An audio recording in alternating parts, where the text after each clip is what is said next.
बिस्मिल्लाहिर्रहमानिर्रहीम। अस्सलाम वालेकुम। नूर इस्लाम के हर कले ज़ोयम साजिद टक्कर और प इस्लामी मसाइल बांधे द शांति मुख्तलिफ किस्म अहकामात बाने द कुरान सुन्नत अहादीस मुबारक और द शरीयत परना के और द फ़िक़े परना के बहस कौल द पारा मूसरा मौजूद दी स्कॉलर जयद आलिम मुदर्रिस और ख़तीब जनाब मुफ्ती अब्दुल गफ़ार कादरी साहब प्रोग्राम के हरकले څنګه چې کتونکو زموږ د پروګرام بله یوه مهمه برخه ده چې په هغې کې موږ د نعتونو ډالۍ هغه وړاندې کوو، پیرزونې د نعتونو وړاندې کوو. د هغې دپاره موږ سره بل یو زلمی نعتخوان موجود دی چې د هغوی تعلق د مانکي شریف د خیراز ښکلې او وږمیزې سیمې سره دی. عدنان تاسو ته هم پروګرام کې هرکلی وایي. کتونکو د انسان د تخلیق یو پورا ډېر لوی بنیادی مقصد دی. الله تعالی انسان اسې نه دی پیدا کړی. علماء کرام فرمایي او په قرآن کې دغه صریحا ذکر دی چې خدای پاک انسان د کم مقصد دپاره پیدا کړی. دغه لوی مقصد بیا خدای پاک د انسان نه د اخیستو دپاره ده ته مختلف قسمه لارې ښودلي دي او په هغې کې بیا عبادات دي او دغه شانتې بیا د هغه معاملات دي. عبادات هم ډېره لویه موضوع ده او انسان چې الله پاک په انسان باندې مختلف قسمه عبادتونه فرض کړي دي، خو د دې سره سره انسان ته د خپل معاملات صحیح ساتلو دپاره هم چې کوم دی نو مختلف قسمه اوامر راغلي دي او دغه شانتې هغه ته احکامات چې کوم دی نو وخت په وخت جاري کیږي. دغه معاملات بیا انسان اخلاق او د کردار پر مخ بیایي. نو مهمه خبره دا بیا مخې ته راځي چې د انسان کردار څنګه دی او کردار وایي څه ته، اخلاق د انسان څنګه ښه کیدی شي او اخلاق وایي څه ته. دا ډېره زیاته مهمه جالب او په زړه پورې موضوع ځکه ده چې نیغ په نیغه د دې تعلق د انسانانو ترمنځ وي او دغه معاملات بیا د انسان که یو طرف ته زړه خوشحالوي نو د انسان زړه ماتوي هم. او مونږ دا اورو وایو چې انسان زړه ډېر زیات مهم دی. نو نن به مونږ خبره کوو د انسان په کردار سازۍ باندې، د ده په اخلاقو باندې. دغه شانتې بیا حسن اخلاق څه ته وایي ډېره زیاته مهمه موضوع ده. خو له خمرغه چونکې مفتي صاحب موږ سره موجود دی نو چې څه قسمه هم پوښتنه وي نو هغه مونږ دوی ته ږدو، دوی زموږ لارښودنه کوي. مفتي صاحب کردار سازی اخلاق دوره لوی مقام دی د اخلاقو چې خدای پاک په قرآن کې نور خو به تاسو په دې باندې ذکر کوئ چې مثال ورکوي نو د خپل محبوب ذکر کوي چې دغه تاسو لکه مطلب دی چې اخلاق بهترین دي. نو اول خو موږ ته دا ووایه چې کردار اخلاق دا څنګه کردار سازی بیا اسلام یې څنګه کوي؟ بسم الله الرحمن الرحیم. اسلام بنیادی غرض او مقصد دا دی چې انسان دا دنیا هم ښایسته شي او راتلونکي آخرت هغه ژوند هغه هم ښایسته شي. دې مقصد دپاره اسلام چې دی هغه د دنیا ته راغلی دی چې انسان دنیا کې هم کامیاب لاړ شي او آخرت هغه امتحان کې هم دی کامیاب شي. نو دې غرض دپاره بیا الله جل شانه قوانین مقرر کړي دي چې دې قانون مطابق ژوند تېروه. نو د الله جل شانه چې کوم قانون بیان کړی دی الله جل شانه د هغې قانون تذکره او د انسان د پیدایش د غرض او مقصد چې دی په دې الفاظو باندې بیان کړی دی. الله جل شانه فرمایي وما خلقت الجن والانس الا لیعبدون. ما دا انسان او دا پیریان چې پیدا کړي دې دپاره دې زما عبادت وکړي. نو عبادت صرف مونځ ته نشي ویلی چې انسان جماعت کې مونځ کوي نو دا عبادت دی، بلکې عبادت دا هم دی چې انسان چې کله بل انسان سره مخامخ کیږي نو دی به د هغې سره خبرې ترې څنګه کوي، دا هم عبادت دی. دا هم عبادت دی. لکه الله جل شانه چې عبادت ذکر کړی دی، عبادت معنا علما بندگی کوي. صحیح جی. چې ما دا پیریان او انسان دې دپاره پیدا کړي زما بندگی وکړي، تابعداري به کوي. تابعداري. نو تابعداري څه ته ویلی شي؟ تابعداري ویلی شي چې انسان د الله جل شانه بیان شوی قوانین مطابق خپل ژوند تیر کړي. دا مونځ خو انسان روز کې 15 ځله کوي، 15 ځله د هغې ضرورت پیښیږي. زکات چې دی مالدار سړی صرف مالدار سړی غریب نه ورکوي، مالدار سړی کال کې یو ځل ورکوي. حج چې دی عمر کې یو ځل دی.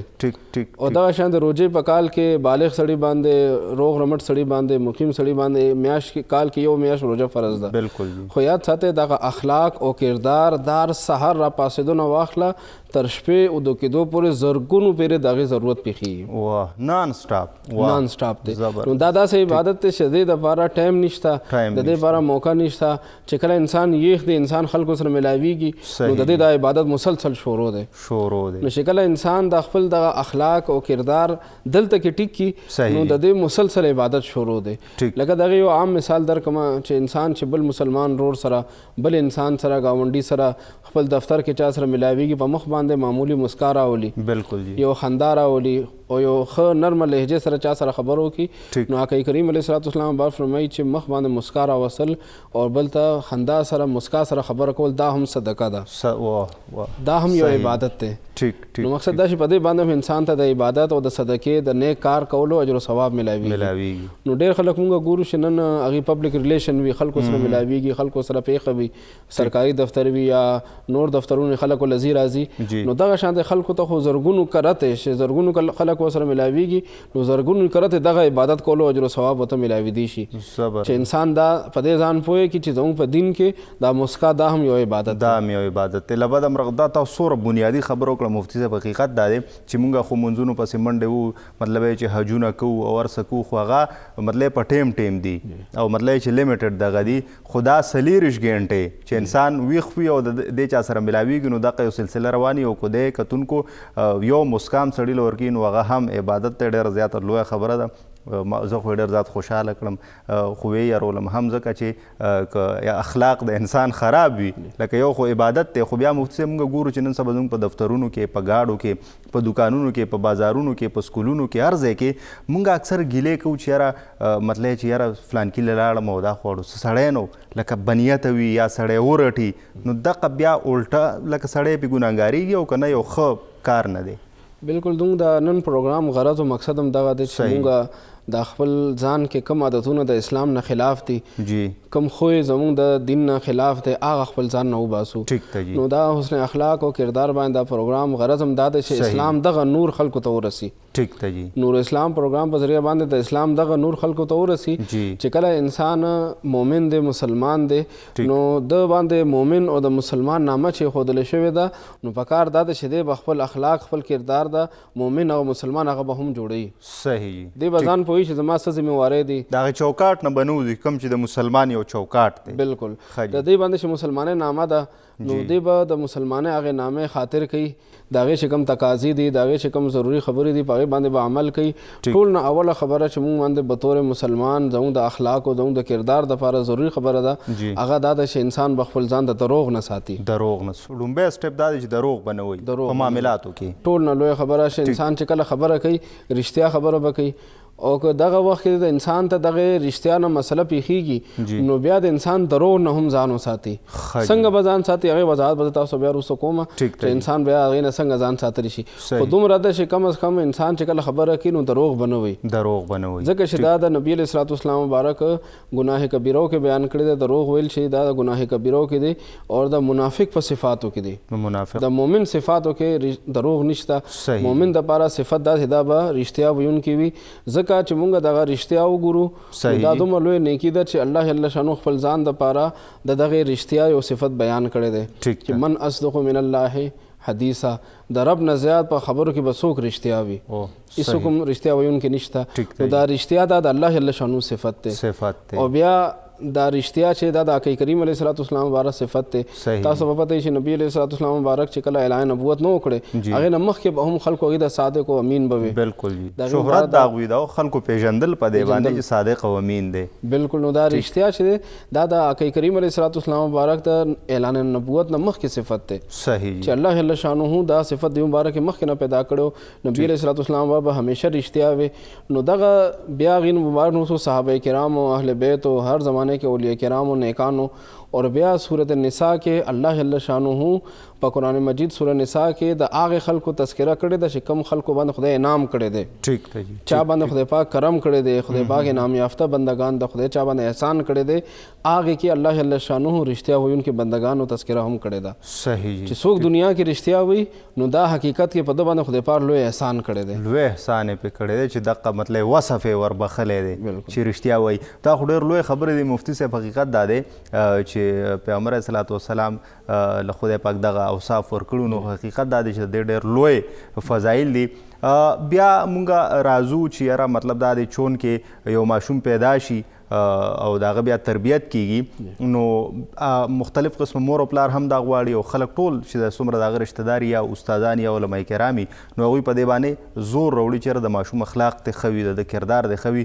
نو څنګه بیا موږ کولی شو معاشره څه کردار ادا کولی شي مور او پلار څه کردار ادا کولی شي تاسو علما کرام دوی کم کردار دوی به لوبوي څنګه ښه کیدی شي د ماشوم د اولاد اخلاق د بل انسان له یو مفید تعلیم ورکول چې په هغې باندې د هغې اثر هم وشي د هغې اصلاح هم وشي خبره د هغه وخت نه د هغه زړه ته ورکوز شي نو دې دپاره بنیادي خبره دا ده چې څوک دا خبره کوي ټول ناول په هغې په خپل عمل وکړي خپل ځان مثال کی بالکل انسان چې کله خپل یو کار باندې عمل وکړي او خپل عمل بل ته وړاندې کړي نو عمل نه لوی تبلیغ بل نشته دی زبردست لکه الله جل شانو قرآن پاک کې د نبی علیه الصلاة والسلام مبارک د نبوت رسالت د حقانیت چې هغې په حق نبي دی په سچه نبي دی د هغې دپاره یو دلیل دا هم بیان کړی چې محبوبه دې ته ووایه چې ما خو دغه اعلان نه مخکې هم په تاسو کې ژوند تېر کړی دی صحیح زما تېر ژوند ته وګورئ هغې ته وګورئ زما په تېر ژوند کې تاسو ته نامناسب خبره نه ده ښکاره شوې ما خلکو سره دروغ نه دی ویلي خلکو سره ما د دروغو معامله نه ده راغلی دروغو خبره نه ده کړې چې یو انسان په انسان باندې دروغ نه وي نو هغه انسان به بیا په رب باندې څنګه دروغ زبردست د هغه د عقیدې په باره کې به ولې دروغ ووایي بالکل نو چې کله یو انسان چې خپل اولاد ته دروغ نه د بد اخلاقۍ نه بد کردارۍ نه منې کول غواړي نو په کار دا ده چې دی ورته خپل عمل وړاندې کړي صحیح دی په خپل هغه به مخکې رښتیا وایي نو بچي به د کشران چې دی هغه د مشرانو نه زده کړه کوي چې کله مشران په خپله رښتیا وایي هغوی په خپلو کې خوش اخلاقۍ سره ملاویږي خوش اخلاقۍ سره خبرې کوي ما په خپل ماشوم له دا تربیت ورکړی دی چې بچي ته ما د والد صاحب زما د والد صاحب د ماشوم چې کوم نیکه دی هغې لاس کولاوه د خپل باره کې ورته ما نه وي زما لاس کولاوه خو ماشوم ماله زما په خپله لاس کولوي نو ما زه په خپله د خپل والد صاحب لاس کولوم زه خپل ماشوم ته وایم چې هغې لاس کولو نو ماشوم زما په خپله زما لاسونه ښکلوي زما وینا ضرورت ته نشته چې ته زما تاسو ته ګوري هغه مقشان کوي ماشاءالله نو چې کله والد صاحب راشي زه پاسم نو چې زه کور ته راشم زما ماشوم ما ته پاسي دغه تربیت نبي علیه الصلاة والسلام مبارک د قیل و قال پکې بیا ضرورت نشته د وینا چې دا کوه بالکل زموږ پیغمبر علیه الصلاة والسلام مبارک چې دی هغې مبارک ته چې کله هغې لور بیبي فاطمه زهرا رضی الله تعالی عنها مبارک براله نو نبي علیه الصلاة والسلام مبارک هغې ته پاڅېدل او خپل لور بیبي مبارک یې د تندي باندې نبي صلی الله علیه وسلم مبارک چې دی هغه مبارک ښکل کړله ځان سره به نږدې کېنوله او بیا چې کله به نبي علیه الصلاة والسلام بعد د بیبي فاطمه زهرا رضی الله تعالی کور ته ورتلو نو هغه مبارک به هغې ته پاڅېدله نو موږ ته پکار ده چې موږ عملي خپل عمل چې دی خلکو ته وړاندې کړو نو خپل کور کې په خپله د خپل بیبي سره خپل مور سره خپل پلار سره خپل ورور سره راغلی میلمه سره خوش اخلاقۍ سره ملاویږو نو زموږ دا ماشومان موږ نه په خپله دغه چلونه زده کوي نو ټول ناول چې دی خپل کردار هغه ماشومانو ته وړاندې کول پکار دي انسان چې کوم نامناسب عادت نامناسب کار دا غواړي چې زما بچي دی نه بچ شي نو پکار ده چې هغې نه خپل ځان هم بچ کړي خپله یې ته اجتناب وکړي مفتي صاحب دومره لویه خبره مو کړه ماشاءالله حقیقت دا دی چې بعضې امبیګویټیز ابهام داسې وي چې د سړي په ذهن کې یو کتاب مې کته د انګلینډ یو ډېر لوی رایټر دی نو هغه دا خبره کړې وه شو ډونټ ټیل وایي که ته څوک پوهې نو قیسې مه کوه وښایه ورته نو بالکل ګوره هغوی زموږ دغه د اسلام په بنیادي اصولو باندې عمل کوي او لوی لوی رایټران او فلاسفرز چې کوم دي دغه شیان راخلي کتونکو د مفتي صاحب دغه خبره ډېره زیاته مهمه ده چې که موږ غواړو زموږ بچی دې رښتیا ووایي زموږ بچی دې دروغ نه وایي زموږ بچی دې د مشرانو قدر کوي نو هغه ته به موږ قیسې نه کوو پوهول پکار دی خو اول که موږ ځان مثال کو موږ هغه کارونه د هغه په مخ کې کوو نو لامحاله هغه به موږ ته ګوري او هغه شانتې کارونه به کوي نو دغه حقیقت دا دی چې هم په دې چل باندې موږ د خپل اولاد د ماشومانو د کشرانو د دوی کردار سازي هم کولی شو او دغه شانتې د هغوی اخلاق هم چې کوم دی نو ښه کولی شو خو د دې لپاره به موږ له په ځان کې دغه بدلون راوستل وي چې ښه اخلاق په خپله خپلوو دغه شانتې رښتیا به وایو او دغه شانتې د دروغو نه به ځان ساتو بیا مفتي صاحب اخلاق چې راځي نو ورسره بیا یو بل ټکی راځي ډېر زیات مهم او ډېر خوږ په سړي لګي ځکه چې د هغې نسبت د آقای کریم صلی الله علیه وسلم سره کېږي حسن اخلاق حسن اخلاق څه شی دی دا څه ته وایي دی به تعریف څنګه کوو بیا د دې مطلب مثالونه څه دي یا حسن اخلاق څه ته وایي یو خو اخلاق دی چې انسان خپل ځان کې ښه خوی راولي ټیک بیا حسن اخلاق دا دی چې هغې خوی کې ډېر مخکې لاړ شي ښه جي لکه یو انسان در سره خو کی نو ته هغې سره خو نو دا بدل شو. صحیح جی. او دا اخلاق ته ښه دی. ټیک ته جی. دا ښه وکړو تا ورسره اخلاقي جواب ته هغې له ورکړو، تا سره ښه کړي تا هم ورسره ښه وکړل. صحیح. حسن اخلاق اعلی اخلاق دا دي چې چا در سره ښه نه کړي هغې سره ښه وکړي. او ټیک ټیک. چا سره ښه نه کړي هغه سره ښه وکړي. کوم خلک نن سبا موږ ګورو یا در سره بد وکړي هم د هغه سره هم ښه وکړي، هغه سره هم ښه وکړي. موږ نن معاشره کې ګورو بعضې خلک غم خادي پرېږدي. او جی. فلاني موقع باندې رانولو، دې موقع باندې تپوس ونکړو، داسې ونکړو داسې ونکړو، نو خلک هغې سره خپلولي پرېږدي چې فلاني خو زموږ تپوس نه کوي، فلاني موقع باندې راښکاره نه شو، فلاني موقع باندې رانولو زما تپوس یې ونکړو، زه هم د هغې تپوس نه کوم. نو یاد ساتئ دا خبره ده بدل شوه. حسن اخلاق دا دی چې هغه ستا د والد صاحب یا د ستا د ورور تپوس نه دی راغلی، هغه باندې یو تکلیف رالو، نو ته د هغې تپوس له ورغلې نو ستا اخلاق صرف اخلاق نه، ستا حسن اخلاق دي، اعلی اخلاق دي ستا. ځکه چې ته هغې نه بدل په طور باندې نه ورغلې، بلکې صرف او صرف دین باندې عمل دپاره د مسلمان د مسلمانۍ د وجې نه یا د ګاونډیتوب د وجې نه یا د خپلولۍ د وجې نه ورغلې چې تا د هغې د بد هغه جواب چې دغه په ښو طریقو سره ورکړو. نبي علیه الصلاة والسلام مبارک فرمایي چې اعلی اخلاق دا دي چې واحسن الی من اساء الیک، چې تا سره چا بد کړي وي ته هغې سره ښه وکړې. واعفو عن من ظلمک، اور هغه سړي ته ته معافي وکړي چې تا باندې ظلم کړي وي.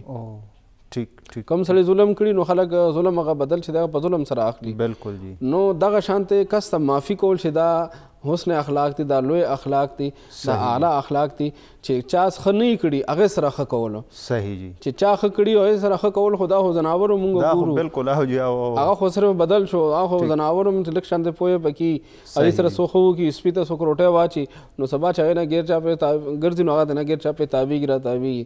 هغه سپی هم د خپل هغه محسن او د چا ورسره ښېګړه کړي هغه نیکي مني، هغه نه هېري یاد یې ورته.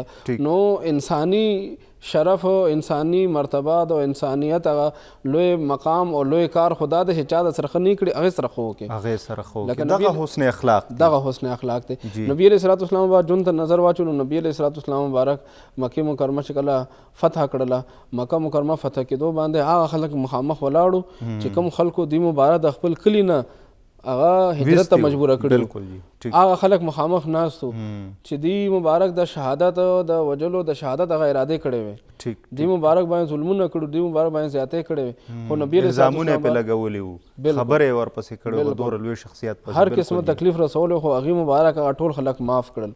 نو موږ ته د دین اسلام دغه تعلیم راکوي چې حسن اخلاق دغه دی چې چا تا سره ظلم وکړو نو ته چې دغه موقع تعالی خدای راکړه چې هغه ستا لاس د لاندې شو، تا له خدای پاک اوس موقع درکړه چې ته حسن اخلاق هغه لوی اخلاق چې کوم د نبي علیه الصلاة والسلام مبارک اخلاق دي هغه ته دا موقع دې باندې ته دا خپلولی شي، د ظرف مظاهره پکې هم ظرف مظاهره کولی شي، دا هغه موقع ده چې د نبي صلی الله علیه وسلم مبارک هغه سنت هغه ژوندی کولی شي، په هغې باندې عمل کولی شي.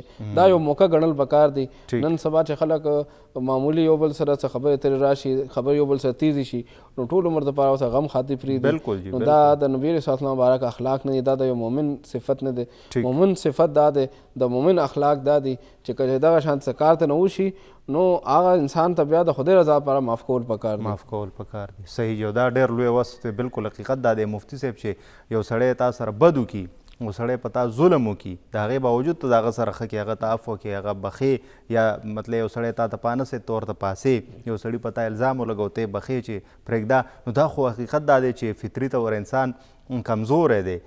لکه موږ خو ستاسو خبره چې په لږه خبره باندې خلکو سره غم خادی پرېږدو، خو که یو کس داسې وي چې هغه اخلاق داسې وي چې په هغه څوک هغه سره بد کړي دی، ورسره ښه کړي، په هغه ظلم کړي دی، معاف کوي، د دې خو به یو فضیلت هم ډېري. بیا د دغه سړي چې هغه کې دومره لوی اخلاقي د حسن اخلاق مظاهره کوي نو د ده لپاره بیا اجر څه دی، بیا لکه د دې فضیلتونه څه دي، مقام د دغه سړي په معاشره کې د الله په نزد دا به څومره لوی وي.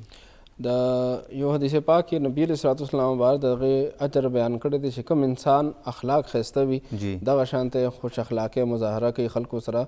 نو نبي علیه الصلاة والسلام مبارک فرمایي د ده مثال د هغې سړي دی چې هغه ټوله شپه په ولاړه باندې عبادت کوي اور د ورځې هغه ټول ورځ هغه لګیا وي الله جل شانو په عبادت کې تېروي، د ورځې روژه نیسي اور هغه عبادت کوي او ټوله شپه په ولاړه باندې عبادت کوي. شپه ورځ چې کوم سړی عبادت کوي نو دغه سړي ته څومره اجر خدای پاک ورکوي، څومره مرتبه ورکوي، دغه حسن اخلاق والا الله جل شانو په حسن اخلاق باندې دغه مرتبه ورکوي. نو لږ شان د ځان باندې تاو تیر کې انسان لږ خپل ځان باندې انسان چې د هغه صبر وکړي او لږ شانته دغه نفس او دغه شیطان او د دننه شکم بدل اغوستلو او د دننه شکم د خپل هغه زورونه خودنو هغه आवाज کیږي هغه لږ شان انسان زور ورکي خپل ځان باندې لږ شان دغه تکلیف برداشت کی نو دغه لږ سات تکلیف برداشت کول د دنیا او د آخرت د لوی اجر او ثواب چې دغه باعث دی. یو بل حدیث پاک راځي نبی علیہ الصلوۃ والسلام بار فرمای چې دغه شان د سړی چې دنیا کې په حق باندې وي او هغه په حق باندې دی خو صرف جګړه خلاصول د پاره خپل خبرې نه رسو شي الله جل شانه در طرف نه زه دغه انسان د پاره جنت په مینس کې د لوی معنی د لوی محل ذمہوار یم. واه واه زه ضمانت در کوم ذمہواری اخلم ضمانت در کوم چې دنیا کې دغه انسان یو جګړه خلاصول د پاره یو خبره خلاصول د پاره خپل حق پرېښو د ته خپته و چې په حق باندې یم صحیح جی خو زه صرف دا جګړه خلاصول د پاره خپل حق نه رسو شي نو نبی علیہ السلام فرمایي چې جنت په مینځ کې زه دغه انسان د پاره یو عظیم معنی د عظیم محل ذمہوار یم ضمانت در کوم. ذمہواری او ضمانت څوک اخلي؟ بالکل واه واه کتونکو بالکل چې یو داسې جګړه یا داسې چې هغه وایي چې په حق یې خو دې پاره دغه کې چې یاره بس ټیک شو دا خبره ختمه شي فساد ته ونځي نو ذمہواري څوک اخلي؟ ډېره لویه خبره ده. بیا مختلف قسمه خبرې په حسن اخلاق کردار سازی او اخلاق کې راځي مفتي صاحب نو مختلف قسمه پوښتنې پوښتو د دې سره سره بیا مطلب دا چې خودداري او خودي آیا موږ د دې صحیح استعمال کوو که نه په غلطه باندې ودرېږو او بس بیا بل سړی خفه کوو نو دغه پوښتنې به مفتي صاحب ته ږدو خو ورځو عدنان طرف ته چې د نعتونو یو ډالۍ وړاندې کړو. عدنان تاسو به موږ ته یو نعت ووایئ. سبحان الله ماشاءالله ډېر ښکلی عدنان ډېر ښکلی کتونکو تاسو دغه ښکلی نعت هغه واورېده د عدنان په ښکلي او په زړه پورې اواز کې. کتونکو کردار سازي او اخلاق دا دواړه څه ته وایي دغه شانتې د کردار د لوی کردار د ښو اخلاقو فواید څه دي او خدای مکا که یو سړی د الټه وي د هغه کردار ټیک نه وي او دغه شانتې بیا د هغه اخلاق ټیک نه وي نو بیا د هغې مطلب چې منفي اړخونه څه دي نو په دې باندې د مفتي صاحب سره زموږ خبرې اترې روانې دي. خوښ شه د وړې شانتمې چېرته هم مه ځئ موږ سره اوسئ.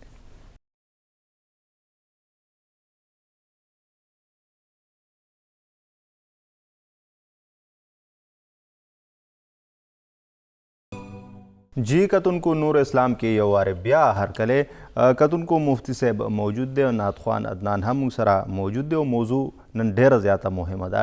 د دې زموږ سره تعلق 24 غنټې زموږ سره وي او که څوک په دې کې کامیاب شي د هغه دنیا او آخرت هغه ښایسته کیدی شي. د دې سره سره د خلکو زړونه هم ګټلی شي. خدای مکا که زموږ اخلاق ښه نه وي نو هسې بې څه بیا موږ نه خلک هم بدزن کیدی شي د خلکو زړونه هم ماتولی شو. دغه شانتې بیا موږ هغه حسن اخلاق هم نشو ترلاسه کولی چې د هغې په شا باندې بیا مطلب دا چې موږ ته لوی لوی انعامات او اکرامات هغه میلاویدی شي. خبره له دمې وړاندې په دروغو باندې روانه. مفتي صاحب دروغ مونږ اکثر لکه مطلب چې چونکې معاملات دي بیا مونږ وایو ګنې دروغ بل شی دی او اخلاق بل شی دی. دا دروغ ویل هم لکه د دې اخلاقو سره تعلق ساتي کردار سره؟ بالکل د اسلام چې کوم اصل غرض دی هغه دا دی چې انسان د رښتیا ووایي. صحیح جی. الله جل شانو په قرآن پاک کې نبی علیہ السلام په احادیثو کې د رښتیا ویلو ډېر زیات زورونه ورکړي ده ډېر تعلیم ورکړي. تاسو بار بار دا خبره کړې تاسو رښتیا وایئ. یاد ساتئ چې دا کلمه چې موږ وایو لا اله الا الله محمد رسول الله صلی الله علیه وسلم دا کلمه دا هم ټول نه اول چې دی ټول نه لوی رښتیا دی. صحیح جی ټیک. انسان چې کله دین اسلام ته داخلي نو دی به رښتیا وایي نو دین اسلام ته به داخل شي. دا د رښتیاو ګواهي د ړومبی. بالکل صحیح. نو اسلام چې کله شروع کیږي اسلام ته څوک داخليږي نو ابتدا په رښتیا باندې نو ځکه بیا اسلام خپل منونکو دا تعلیم ورکړي ته مخکې به هم رښتیا وایي. ٹھیک تھا جی. دا الله جل شانو واحد لا شریک ومنلو. نبی علیہ السلام بات د رسول وې چې هغه زما رسول دی نو اوس مخکې به هم ته دغه رښتیا خبرې جاري ساته مخکې به هم دروغ نه ځان ساته ځکه دا دروغ چې دا ګناه کبیره وکړي او هغه ګناهونو چې هغه لوی ګناهونه دي خدای رسول پر نسبت باندې ډېر بد دي هغه ګناهونو کې ګناه کبیره کې حساب شوی دی. نو افسوس خبره دا ده چې نن مونږ بطور مسلمان منافق هم نخه ده چې دروغ وایي. د مسلمان نخه چې دغه دروغ ویل نه دي بلکې مسلمان نخه هغه رښتیا ویل دي او د غیر مسلم چې هغه اسلام نه بهر وي منافق وي کافر وي دغه نخه چې هغه دروغ ویل دي. افسوس خبره ده چې مونږ وایو ځان ته مسلمان وایو ځان ته مؤمن خو بیا چې کوم مونږ باندې پابندۍ دي د خبرو په حق کې د هغې خیال نه ساتو. لکه بعضې خلک په خندا کې په ګپ کې وایي چې دا خو ما په ګپ کې خبره وکړله، بالکل جی، وایي دروغ اور بیا وایي چې دا خو ما په ګپ کې خبره وکړله. بالکل یاد ساتئ حدیث پاک کې راځي، نبي علیه الصلاة والسلام بار فرمایي چې یو انسان خلک خندولو دپاره دروغ ووایي چې په دې خبره باندې به خلک وخاندي، دې دپاره دروغ ووایي، نو دغې دروغ د وجې نه دې دومره لوی کنده کې پرېوته، د جهنم په دومره لوی کنده کې پرېوته چې هغه کنده د ځمکې او اسمان نه لویه ده. په دغې دروغو چې صرف خلک پې وخاندي، خلک پې وخاندي. نو نن زموږ د نوجوانان، زموږ د بعضې ملګري هغوی ناست دي خپلو کې میلس کې، نو په هغې کې دي بیا خندا کې اور په ګپ کې هغوی یو دروغو خبرو کې ټول خلک وخاندي. یاد ساتئ اسلام چې دی هغه د میلس نه او د مزاح او د خندا او د خوشطبعۍ نه منې نه کوي، خو خوشطبعۍ کې په مزاح کې په مزاح کې هغه وخت هم رښتیا ویل پکار دي. رښتیا ویل پکار دي، څه حدود قیود شته دی، دا نه چې ګینې مطلب چې څه په خولې درځي هغه وایه. اسلام د خوشطبعۍ نه منې نه کوي، خوشطبعي کول پکار د خوشطبعي کې به هم رښتیا خبره کوي. لکه نبي علیه الصلاة والسلام باته یو زنانه راله اور نبی علیه الصلاة والسلام مبارک هغه زنانه سره خوشطبعي کوله، دوی هم فرمایل چې بوډېګانې به جنت ته نه ځي. هغه ډېر زیاته حیران شوه. دوی هم فرمایل چې مقصد دا چې کله جنت ته ځي هغه به ځوانه وي، بوډۍ به نه وي. یو بل صحابي راغلی چې قربان ما ته اوښ راکې، زما اوښ پکار دی، ماله اوښ راکې. نو نبي علیه الصلاة والسلام فرمایل ته به تاله اوښ بچی در کومه. نو هغه صحابي قربان زما خو اوښ پکار دی، زه بچي باندې څه کومه. نو دوی هم فرمایل چې هر یو اوښ د بل اوښ بچی دی. واه ماشاءالله. نو اسلام د خوشطبعۍ اجازت ورکوي، خو هغه خوشطبعي چې هغه د حقیقت سره تعلق ساتي، هغه رښتیا وي، هغه دروغ نه وي، هغه د چا ته نقصان نه وي، د هغه د چا عزت ته د چا حرمت سره د هغې تعلق نه وي. انسان رښتیا وي، سمه خبرو کې حقیقت وي، هغه په طور مزاح په طور خوشطبعي انسان ویلی شي. نو اسلام موږ ته دې خبرې تعلیم راکوي په حقیقت کې او په ګپ کې هر وخت انسان به رښتیا وي. ټیک ته جی، ځکه چې دا د مسلمان صفت دی او دا د اخلاقو د ښو اخلاقو نښه ده. صحیح جی، ټیک. بیا ورسره چونکې خبره دغې طرف ته لاړه چې لکه رښتیا ویل هم د ښو اخلاقو مطلب چې یو مظاهره ده. بیا مفتي صاحب واده خلافي په اسلام کې په ډېر زیات زور دی. علما کرام ستاسو نه مونږ اورو چې مطلب دا چا سره د واده وکړه نو د هغې مطلب چې بیا خلاف ورزي په کار نه ده او هغه سر ته رسول دي، خو بیا نن مونږ واده هم ډېر زیات معاف کوو. نو دا هم زموږ د اخلاقو سره د تړاو دی. بالکل د قرآن پاک کې الله جل شانو مؤمنانو ته مونږ تاسو حکم کوي چې ای بندګانو اوفو بالعهد، اوفو بالعهد، دا خپل واده پوره کوئ. ان العهد کان مسؤولا. ستاسو نه به د دغې واده په باره کې به سوال کیږي، تپوس به کیږي. دنیا کې کومې واده وکړې اور بیا هغه پوره نه کړې د هغې تپوس به تاسو نه کیږي. نو ځکه یاد ساتئ چې انسان اول واده کول نه پکار. چې کله انسان یو خبره کوي نو انسان له دا ویل پکار چې انشاءالله زه به دا کار کوم انشاءالله. بیا هغې د انساني مجبورۍ د وجې نه، څه حالات د وجې نه، څه مجبورۍ د وجې نه هغه په هغې خبر کې پاتې رالو، د انشاءالله د وجې نه یاد ساتئ دی بیا ګرم نه دی، ګناهګار نه دی، ګړم نه دی. نو چې کله د انشاءالله ووایي نو دا که سبا د واده پوره نه کړه نو دې باندې هغه ګناه نشته. اور انسان له پکار د واده د نه کې هسې دی وایي چې زه به خپل وس کوشش کوم چې دا کار زه وکړم، منډه تړه ووهمه، زه به دا ستا دا خدمت وکړم، دا کار به وکړم. نو خولې باندې داسې وینا پکار ده، واده نه کول پکار. که واده وشوه نو بیا رب ذوالجلال په قرآن کې حکم کړی دا واده به تاسو پوره کوئ. او بیا حدیث پاک کې نبي علیه الصلاة والسلام مبارک د منافق دا نښه بیان کړې ده. یو نښه پکې دا ده چې کله دی واده وکړي نو بیا واده خلافي کوي. مسلمان دا نښه نه ده، دا د منافق نښه ده. نو واده خلافۍ نه هم ځان ساتل پکار دي. او دا نیغ په نیغه په اخلاقو د انسان متاثر کېږي، شخصیت متاثر چې زه یو سړي ته ووایم چې او زه درځمه ما تا سره واده کړی دی، دې وخت له به درځم او بیا ورنه شم، خو زه دروغجن هم شوم، مختورن هم شوم او د هغه په زړه کې بلها خبرې زما خلاف جوړ شي، دا څنګه سړی دی؟ حقیقت دا دی چې په هغه ټایم باندې سړی هم ورسره سپکېږي. صحیح جي. نو واده خلافي چې دا د منافق نښه ده او واده پوره کول دا د مسلمان نښه ده. نو واده کې بیا دومره خبره ده چې واده کې یو مسله شته چې واده به هغه واده وي چې هغه پوره کول پکار وي، یو جایز کار وي. بعض اوقات انسان یو ناجایز کار باندې چا سره واده وکړي. بعضې خلک موږ خلک تپوسونه کوي چې استاد جي دا فلاني را باندې قرآن باندې لاس کېښودو او دا واده رانه واغسته، آیا اوس دا کار وکړم که ونه کړمه؟ نو موږ چې ډېر خلکو نه تپوسونه کړي نو بعض اوقات هغه کارونه ناجایز وي. نو یاد ساتئ که قرآن پاک باندې چا لاس کې خود وعده وکړله یا داسې خبره وکړه زه به دا کار خامخا کومه نو دا بیا یو قسم شو. ښه جي دا قسم شو. د قسم بیا قانون دا دی چې قسم ته به انسان ګوري دغه وعدې ته به انسان ګوري که دا پوره کول پکار دی نو دا به د کار سرته رسوي. صحیح. او که د هغې پوره کول ګناه ده په ناروا باندې وعده کړې ده په ناروا باندې قسم کړی دی د چې کومه خبره وکړه زه به دا کار کوم وروسته ته پته ولګي دا خو ناجایز دی دا خو ناروا دی دا خو غلط دی هغه وخت کې ورته پته نه وه یا هغه وخت کې پوه نه و وروسته پوه شو نو یاد ساتئ بیا شریعت قانون دا دی چې دغه قسم دغه وعده دې ماته کړي او د قسم او د وعدې خپل هغه کفاره به ورکوي. دغه قسم دغه وعده به سرته نه رسي سرته به نه رسي ځکه چې هغه غیر اسلامي فعل دی د ګناه فعل دی بیا به کفاره کوي. په دې کفاره مفتي صاحب لږ موږ پوه کړئ چې بیا به څنګه کفاره بیا دی چې ټول ناوخت ښودله پکار دی چې دی 3 روژې ونیسي. ښه جي لکه که دی مالی لحاظ سره کمزوری دی نو بیا دی 3 روژې ونیسي.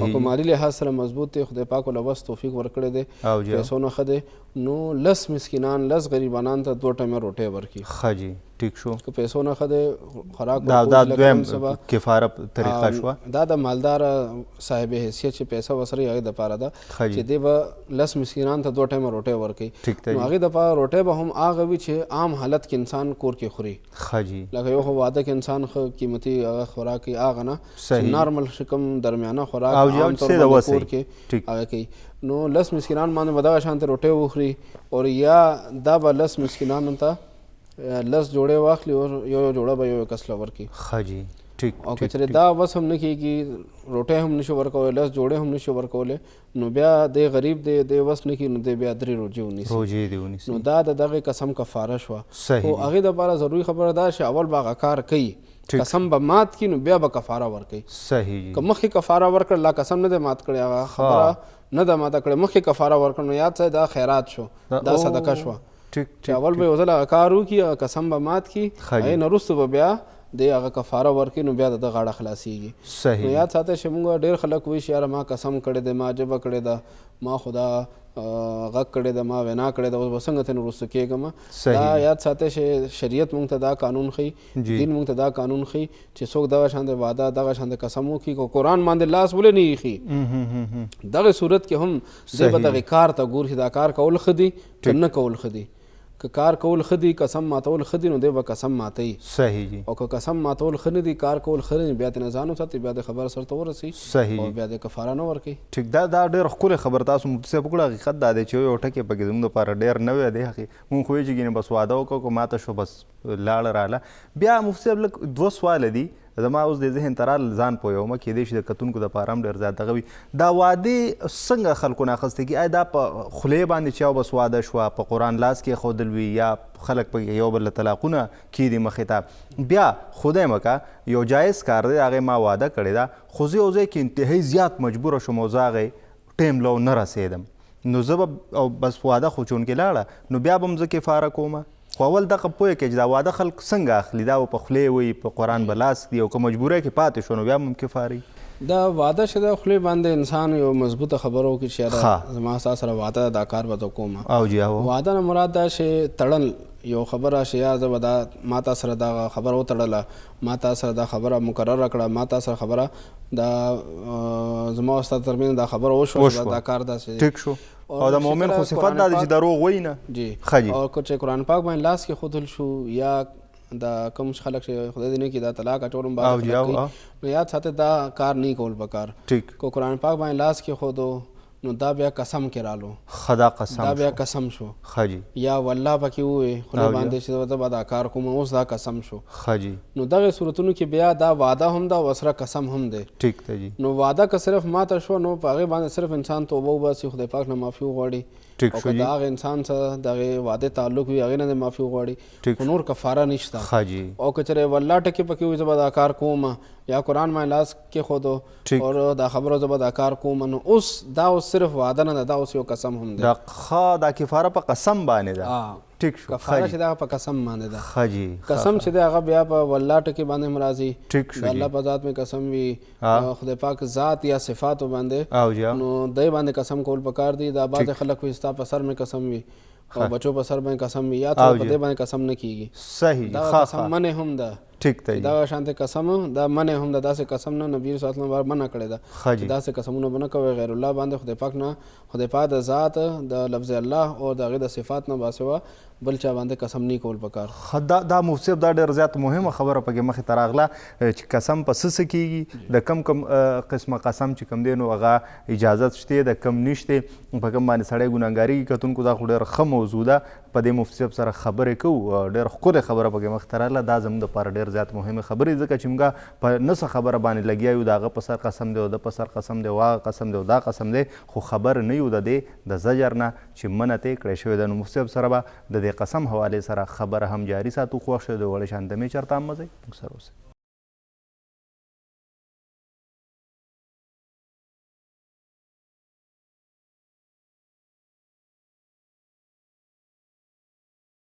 جی کتونکو، نور اسلام کې یو وارې بیا هرکلی ډېره زیاته مهمه موضوع کردار سازي، اخلاق، حسن اخلاق، په دې باندې عمل کول، د دې فضایل، د دې انسان بیا مقام څومره دی. خدای مکا که د چا کردار ټیک نه وي او د هغه اخلاق ښه نه وي نو د هغه په ځان باندې او په ټوله ټولنه باندې د هغې اثرات څه وي.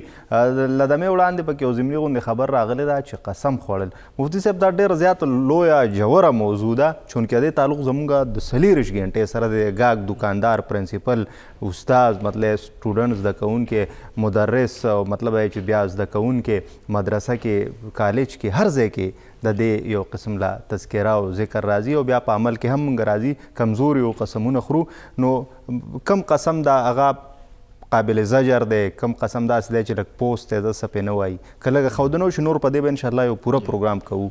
جی قسم دا زموږ د خلکو په ژبه باندې ډېر راځي. او جی نو یاد ساتئ اول خو دا کوشش پکار ده چې قسم نه انسان ځان وساتي. ټیک شو جی. قسم دا عادت خولې باندې هرې خبرې باندې قسم کول دا نه پکار. دا د مسلمان عادت نه پکار، دا د مسلمان صفت نه دی، بلکې مسلمان هغه دی چې بغیر د قسم نه خبرو کې بل سړی په یقین وکړي. د خپل ژبې دومره قدر پیدا کړي چې هغه ساده خبرو کې د بل سړی په یقین وشي چې دا خبره دغه شانتې ده. نو قسم چې دی دا د هغه سړي عادت جوړ شي کوم سړي باندې خلک یقین نه کوي یا دروغ وایي. صحیح جی. نو دغه د انسان له پکار چې خپل ژبه باندې رښتیا ووایي، دروغ نه ځان وساتي چې خلک د هغې ساده خبرو باندې یقین کوي، دغه ته د قسم ضرورت نه راځي. ټیک ده جی. او بیا یاد ساتئ قسم چې دغه په 3 قسمه دی. یو هغه قسم دی چې هغې ته ګناه کبیره ویلي شوي دي، هغه ویلي شوي دي چې په هغې باندې نسلونه تباه کېږي. دا هغه قسم دی چې کوم زموږ په کلي علاقه معاشره کې 2 کسانو خپلو کې څه خبره راشي بل ورته قسم وکړه، ما ته د قسم تیر کړي، ما ته تسلي وکړي، ما ته د قسم وکړي بس دا خبره پرېږدمه. نو یاد ساتئ چې دغه شانته قسم چې کوم خلک یو بل نه تقاضا کوي، مطالبه کوي، اور الته کې څوک په دروغو باندې قسم وکړي، دې ته یمین لغو وي چې انسان یو داسې کار باندې قسم وکړي چې دې مخکې هغه کار کړي وي او قسم وکړي چې ما نه دی کړی. دې ته یمین غموس ویلی شي. یمین غموس چې دې مخکې کار کړی دی او بیا قسم کوي چې ما نه دی کړی، لکه نه دی کړی بیا دوره لوی دروغ وایي چې قسم پې خوري چې ما نه دی کړی، یا مخکې کړی دی او بیا قسم کوي چې ما دا کار نه دی کړی. دې ته یمین غموس وي او دا هغه قسم دی چې دې باره کې احادیثو کې راغلي چې دا نسل تباه کوي، نسلونه تباه کوي، سبا موبقات، سبا مهلکات. مونږ چې کوم کلي علاقه کې وایي چې فلانې قسم کړو، فلانې مشرانو قسم کړو، دا دوکه د مشکلاتو کې گیر دي، دا ټول تکلیفونه باندې دي. نو یاد ساتئ دا هغه یمین غموس دی چې دې کې انسان په ګناه کې مکمل طور باندې ډوب شي. غموس معنا د ډوبېدل، غرق کېدل، دوره سپیروالې نحوست چې د هغه بیا وروستو خلکو ته هم، بچو ته هم، هغه خاندان ته هم دا منتقل کېږي. نو ځکه یاد ساتئ دغه شانتې قسم نه ځان ساتل پکار دي چې انسان یو کار کړي وي او قسم کې چې ما نه دی کړی، یا یو کار نه دی کړی او بیا قسم کې چې ما خو دا کار کړی دی. صحیح جی. خپل لږې شانتې فایدې دپاره. نو یاد ساتئ دا ټول نو لوی ګناه هغه دغه قسم دی، په دې باندې کفاره نشته. دې کفاره نشته. کفاره په دې قسم باندې چې دې نه به ځان ساتي او که چېرې وشو بیا به ترنه توبه وباسي، خدای پاک نه معافي غواړي. دا دوره لویه ګناه ده، کفاره هم لکه نه، کفاره هم نشته. ښه جی. ټیک. او کفاره د هغې قسم ده چې هغې ته یمین منعقده وي. قسم په درې قسمه دی. اول چې دی هغه یمین غموس چې هغه ګناه کبیره دی او انسان ته تباهي راولي، انسان تباه کوي، ځان ته نه ساتل پکار دی، هغه یمین غموس. دویم ته ویل شي یمین منعقده. یمین منعقده هغه قسم ته ویل شي چې کوم قسم کې انسان دا اراده وکړي زه به راتلونکي زمانه کې دا کار کوم یا دا کار نه کوم. یمین غموس خدا د چې تیر زمانه یو کار کړی وي قسم کې شمانه د کړي یا نه کړي قسم کې شما کړی دی، نو دا یمین غموس تعلق د ماضی سره دی او د یمین منعقده تعلق چې د مستقبل سره دی، راتلونکي زمانه سره دی چې دی وي زه به دا کار نه کوم، زه به دغه ځای نه ځم، یا قسم کې چې زه به دا خبره نه کوم، زه به دا کار نه کوم راتلونکي زمانه کې. نو یاد ساتئ چې بیا هغه کار نه خلاف د وکړو دو ویش زه به نه ځم او بیا ورلو قسم دی زه به اتره کره نه ورځم لکه موږ اکثر دا وایو غوسه کې سړی راشي. بالکل بیا هلته ورلو هغه کار ته نه وشو یا دوی زه به دا کار نه کوم او بیا ته نه وشو، نو دواړو صورتونو کې دا یمین منعقده اوس مات شو. د مستقبل باره کې یو خبره کړې دا کار به زه نه کوم یا به کوم او هغه قسم ته نه مات شو، نو اوس په دې باندې کفاره شته. ښه صحیح جي. هغه چې روژه به نیسي یا به مسکینانو ته لس ته ډوډۍ 2 ټایمه ورکوي، 2 ټایمه روټۍ دي یا لس جوړې دي او که دا نه نو بیا آخر کې 3 روژې نیولی شي. یاد ساتئ چې دغه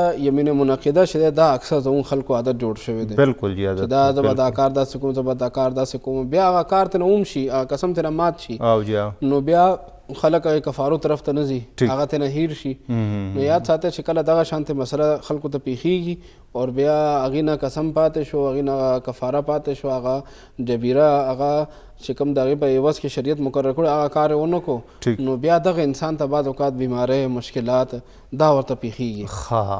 نو دله بیا سوچ پکار دی چې ما نه څه داسې ګناه شوی ده چې زه په هغې کې ګیر یم، نو بعض اوقات قسمونه مات کړي وي د هغې کفاره نه ورکړي، نو د هغې په ګناه کې دی ګیر وي. صحیح جي صحیح. نو دغه شانتې موږ دوره وړې خبرې ګڼو او بیا موږ ته مسلې مختلف قسمه، نو موږ ویو ګینې بیا ناشکری کوو چې خدای پاکه زه دې لیدلی م خپل عمل ته نه ګورو چې وړې وړې خبرې دي، خو که هغې نه به ځان ساتلو نو خدای به راباندې فضل و کرم کړو.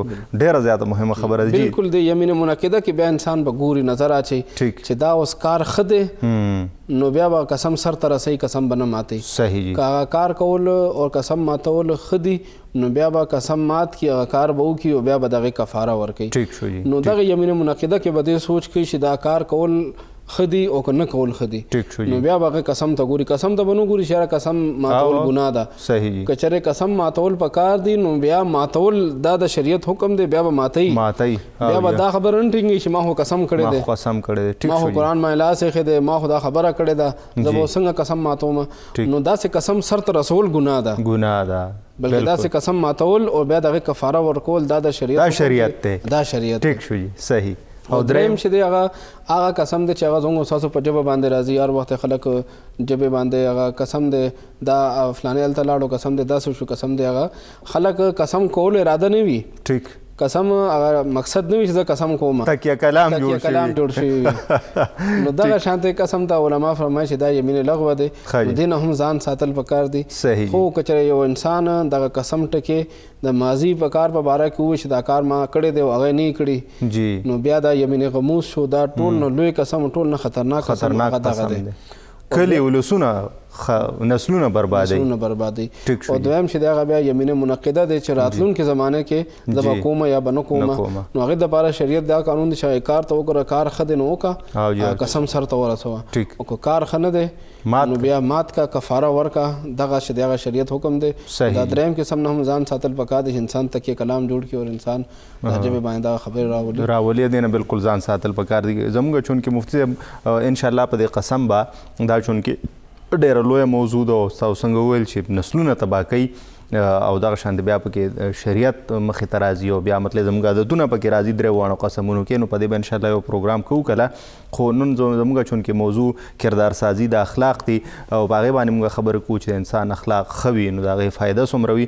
بیا راځي مفتي صاحب موږ کې دا ډېر زیات دي سوځېدل، کینه کول، بغض کول. مفتي صاحب مطلب چې خدای ورله یو پوهه ورکړې ده، یو شخصیت یې دې له ورکړی دی، نو ما کې کینه ده چې دا ولې داسې بغض کومه، نو دا هم زموږ د اخلاق سره د کردار سره د دې تعلق دی که دا ځان له یو بیل شی دی؟ بالکل دا ډېر خطرناک مرض دی. ټیک. دا حسد چې دی جی د تاریخ د انسانیت چې موږ وګورو او جی دا ټول نه اولنۍ ګناه چې شوې ده د الله جل شانه نافرمانی چې شوې ده. ټیک. دا شیطان چې کوم تکبر کړی دی، شیطان چې آدم اسلام ته سجدې نه انکار کړی دی، د هغې کې یو وجه حسد هم وه. حسد و. ټیک ته جی. چې دغه آدم علیه السلام مبارک الله جل شانه مسجد ملائکه وګرځولو، فرښتو ته ویل ته سجده وکړه.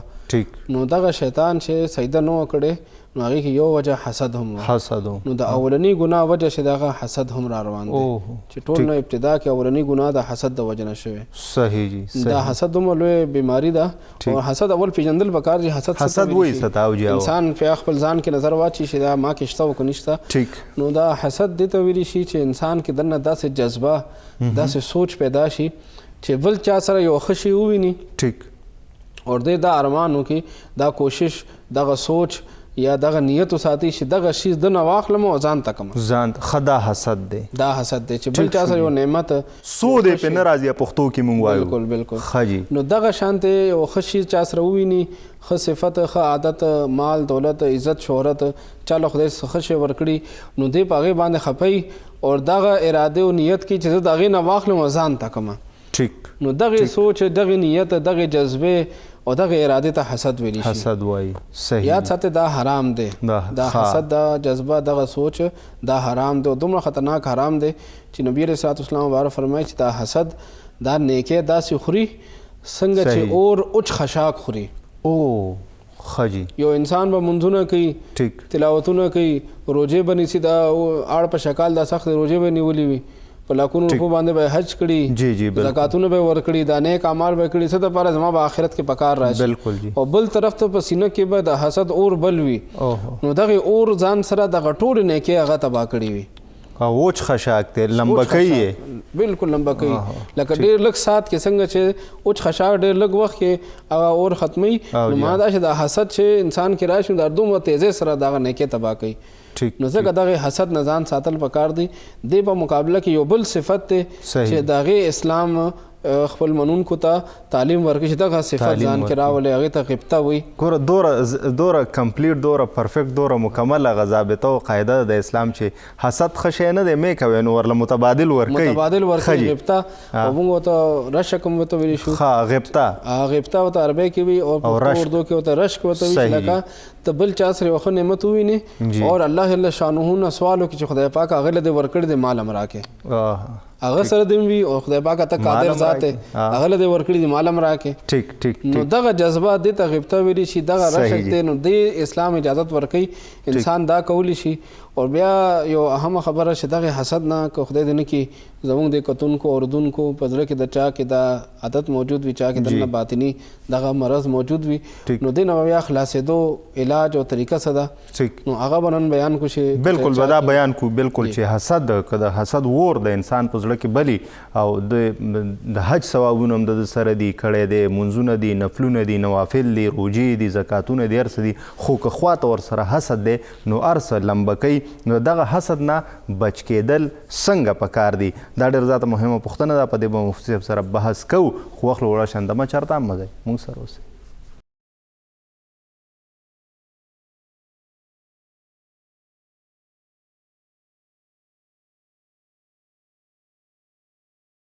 جی کتونکو نور اسلام کې واره بیا هرکلی کردار سازی، کردار، اخلاق، حسن اخلاق ډېره زیاته مهمه موضوع ده او په دغه مزل کې موږ را رسېدلي وو حسد ته چې اور دی. د دمې وړاندې موږ خبره کوله، مفتي صاحب په دې رڼا واچول چې حسد وایي څه ته او که د چا په زړه کې وي نو د دې بیا مطلب دا دی چې نقصانات څه دي.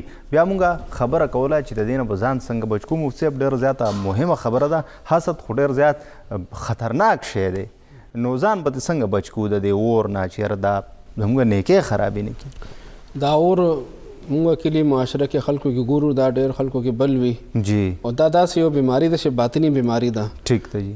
ظاهري بیماري خو لاس خوږ شي، انسان اوبو نه بچ کوي او ډاکټر له سړی لاړ شي، علاج وکړي، پټۍ وکړي، ځان وساتي، پرهیز وکړي، مختلف طریقو باندې هغه ظاهري مرض سترګو باندې ښکاري نو د هغې علاج هم اساني. چونکې دا باطني مرض دی دننه انسان کې باطن ته لګېدلی دی دا سترګو باندې نه ښکاري خو محسوسېږي. نو د هغې نښه ما اوس بیان کړه د هغې تعریف بیان کو چې چا سره یو ښه نعمت وویني او بیا دغه جذبه زړه کې راځي چې دې نه دا واخلم دا ماته شي نو دې ته حسد ویلی شي.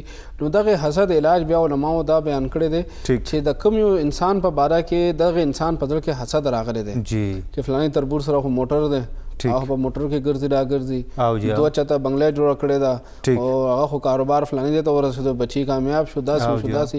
نو دا ټول حسد دغه جذبه چې چا په سینه کې پیدا کېږي دی پوه شو چې دا حسد حرام دی دومره خطرناک بیماري ده چې خدای رسول پې خفه کېږي نیکۍ پې تباه کېږي. نو دی دغې مرض نه ځان بچ کولو اراده وکړي نو ټول نه اول خو د په دې شکر وباسي چې دی په خپل مرض باندې پوه شو احساس وشو ډایګنوز شو چې یاره ما کې دا مسله شته. دا مرض احساس پیدا کېدل د ګناه احساس پیدا کېدل دا هم د خدای پاک یو فضل نښه ده بالکل چې خدای پاک فضل وکړو چې کله انسان یو کار ته ګناه وي ناروا وي غلط وي هغې نه بیا ځان بچ کړي منې کړي او لوی فضل دی د حقیقت ته دی ګینې بوخت به وي پکې نو چې کله دی پوه شو چې دا ما کې غلط کار دی دا خلاف شرع دی د الله او د الله رسول د قانون نه خلاف دی نو هغې د بیا بچ کېدو طریقه دا ده چې کوم انسان نه د ده په زړه کې حسد راغلی دی هغې انسان ته په شیشه دعا وکړي ادې نه خبرې یو بس دعا دې وکړي په شیشه ته دعا وکړي خدای پاک دله دولت درکړي خدای د نورم نصیب کا صحیح جی بچي دې کامیاب دی خدای دې نورم کامیاب کړي چې کله دې په شیشه هغې ته دعا کړي نو د ده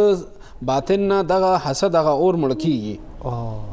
زبردست پیسې پې نه لګي چاله پکې تګ نشته او چې داسې سړي کې زه غوایم چې اقدار راشي چې لکه خدای پاک سړی مې نو خو اوس مې خوښ کامیاب یې کړي نو د خدای په نظر کې به څومره مقام وي. بالکل بیا خو خدای پاک ګوري چې دغه انسان د بل انسان په باره کې مثبت جذبات ساتي نو یاد ساتئ هغه انسان له هم لوی هغه له هم دولت هغه له هم شهرت عزت هغه خدای ورکړی دی دغه انسان له به هم خدای پاک ورکړي ځکه دا ټولې خزانې د هغې په قدرت کې دي چې کله دغه انسان بل انسان ته غل نه دی او هغه ته په شیشه دعا کړي نو یاد ساتئ د خپل ځان نه هغه اور مړ کړو اور دې سره مړ کېږي او بیا به دغه انسان به هم د ترقۍ په پوڼو باندې بره روانې دی به هم بره خیږي دی له به هم الله جل شانو عزت ورکوي او کومې پورې انسان په زړه کې بل انسان دپاره حسد ساتي یاد ساتئ دی به ورځ ورځ ښکته راځي او څومره روحاني تسکین به مفتي صاحب چې لکه زما زړه کې چا دپاره دعا راشي که نه ډېر لوی ښکلی هغه یو تاثر وي چې یاره یا الله بس دله دې ورکړي نور یم کامیاب کړي نو دا خو ډېر د خوشحالۍ خبره ده موږ په زور ځان له اور بل کړي چې اوهو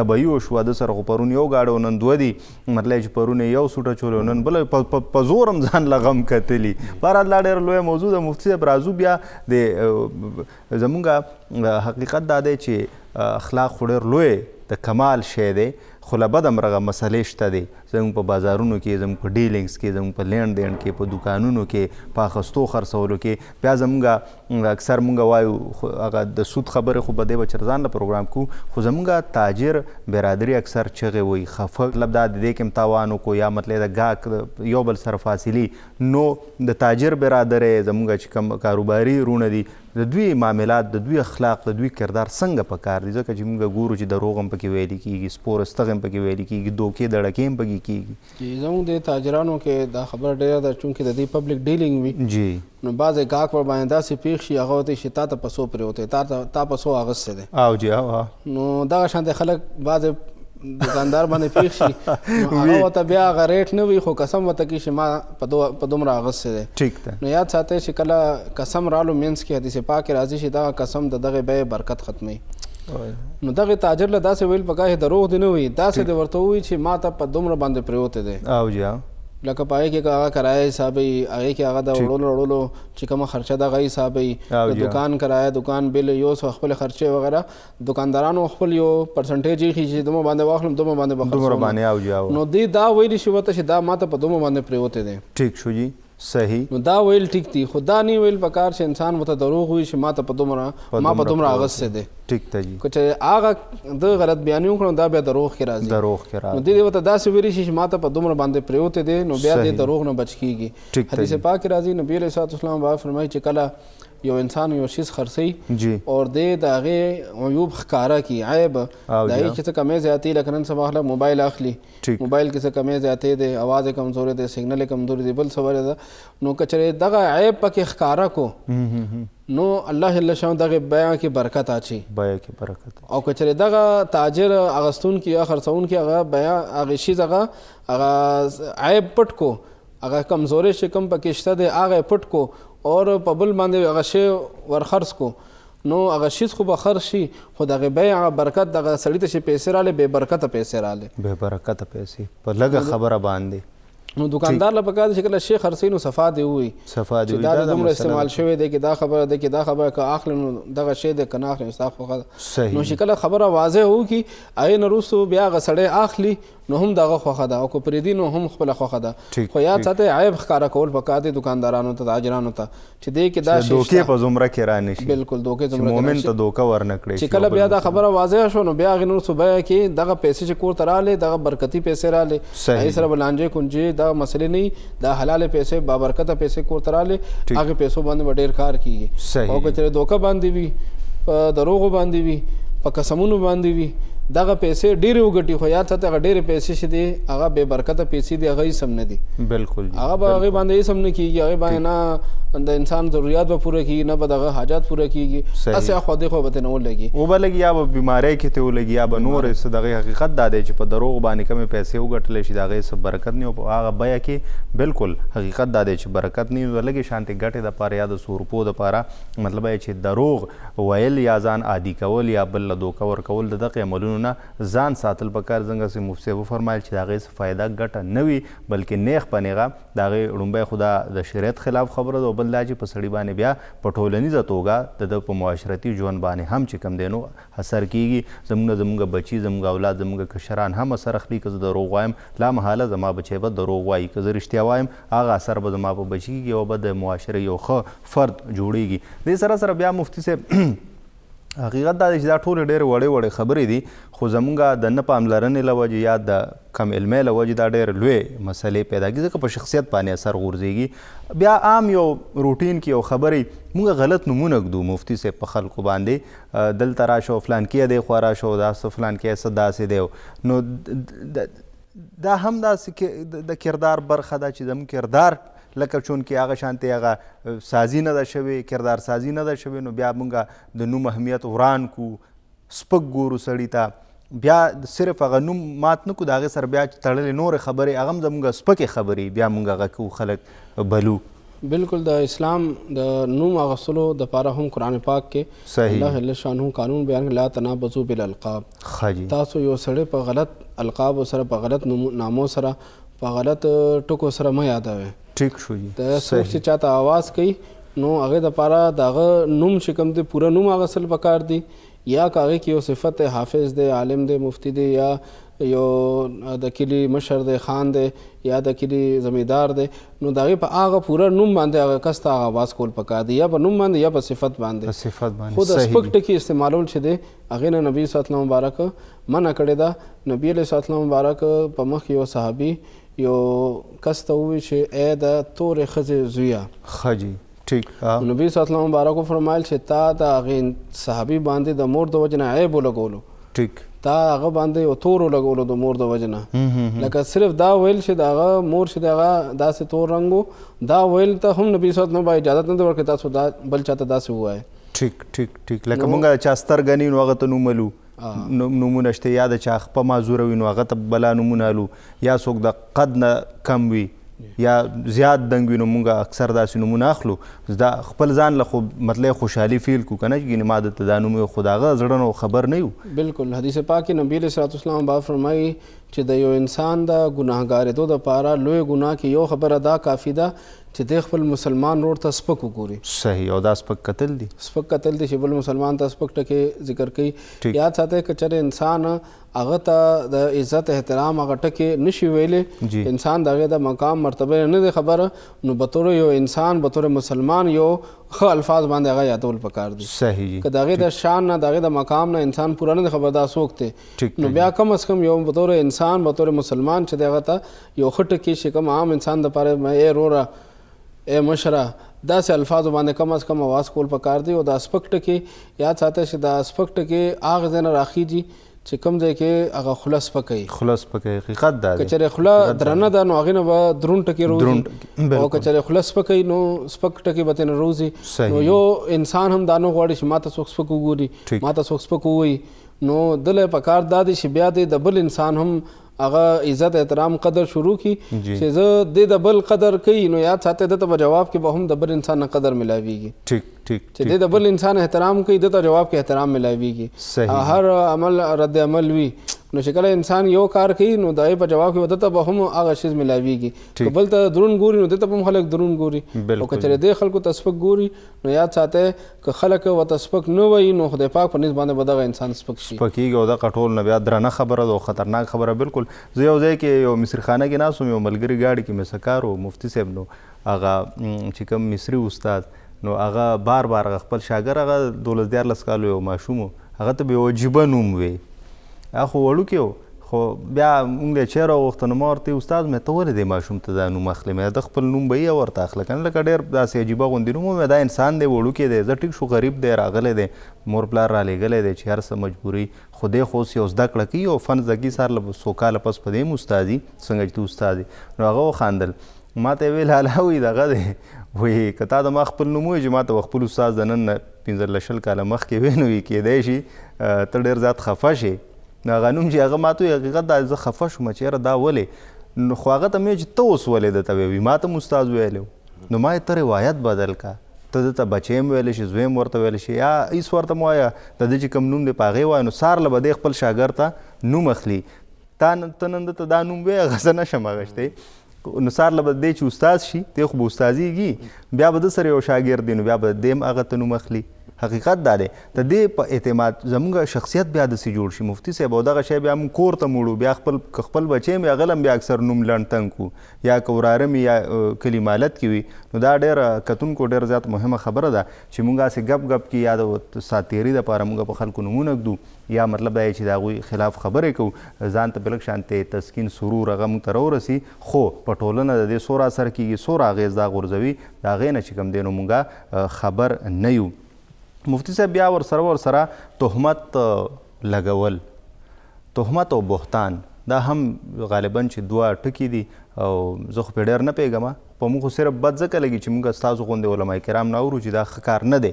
نو په دې هم موږ لږ لارښودنه وشي چې تهمت څه ته وایي، بهتان څه ته وایي، او دې نه ځان څنګه بساتو، ځکه چې د دې هم ډېر زیات زجر راغلی. بهتان دې ته ویلی شي چې انسان چا باندې یو داسې خبرې نسبت وکړي چې هغه کې نه وي موجود. ښه جي. نو بهتان عام طور باندې یو الزام یو غلط خبرې نسبت ته ویلی شي چې څوک چا پس یو خبر وتړي هغه کار په هغې کې موجود نه وي. او دا تهمت چې دی دا اکثر ذکر کېږي د زنانو دپاره، چې زنانو باندې انسان څوک داسې غلط کار، غلط نسبت، غلط تعلق خبره هغې پسې وتړي نو هغې ته تهمت ویل کېږي. نو بهتان هر نارینه دپاره هم راځي، زنانه دپاره هم راځي، او دا تهمت تعلق چې دا یو خاص غلط فعل سره دی.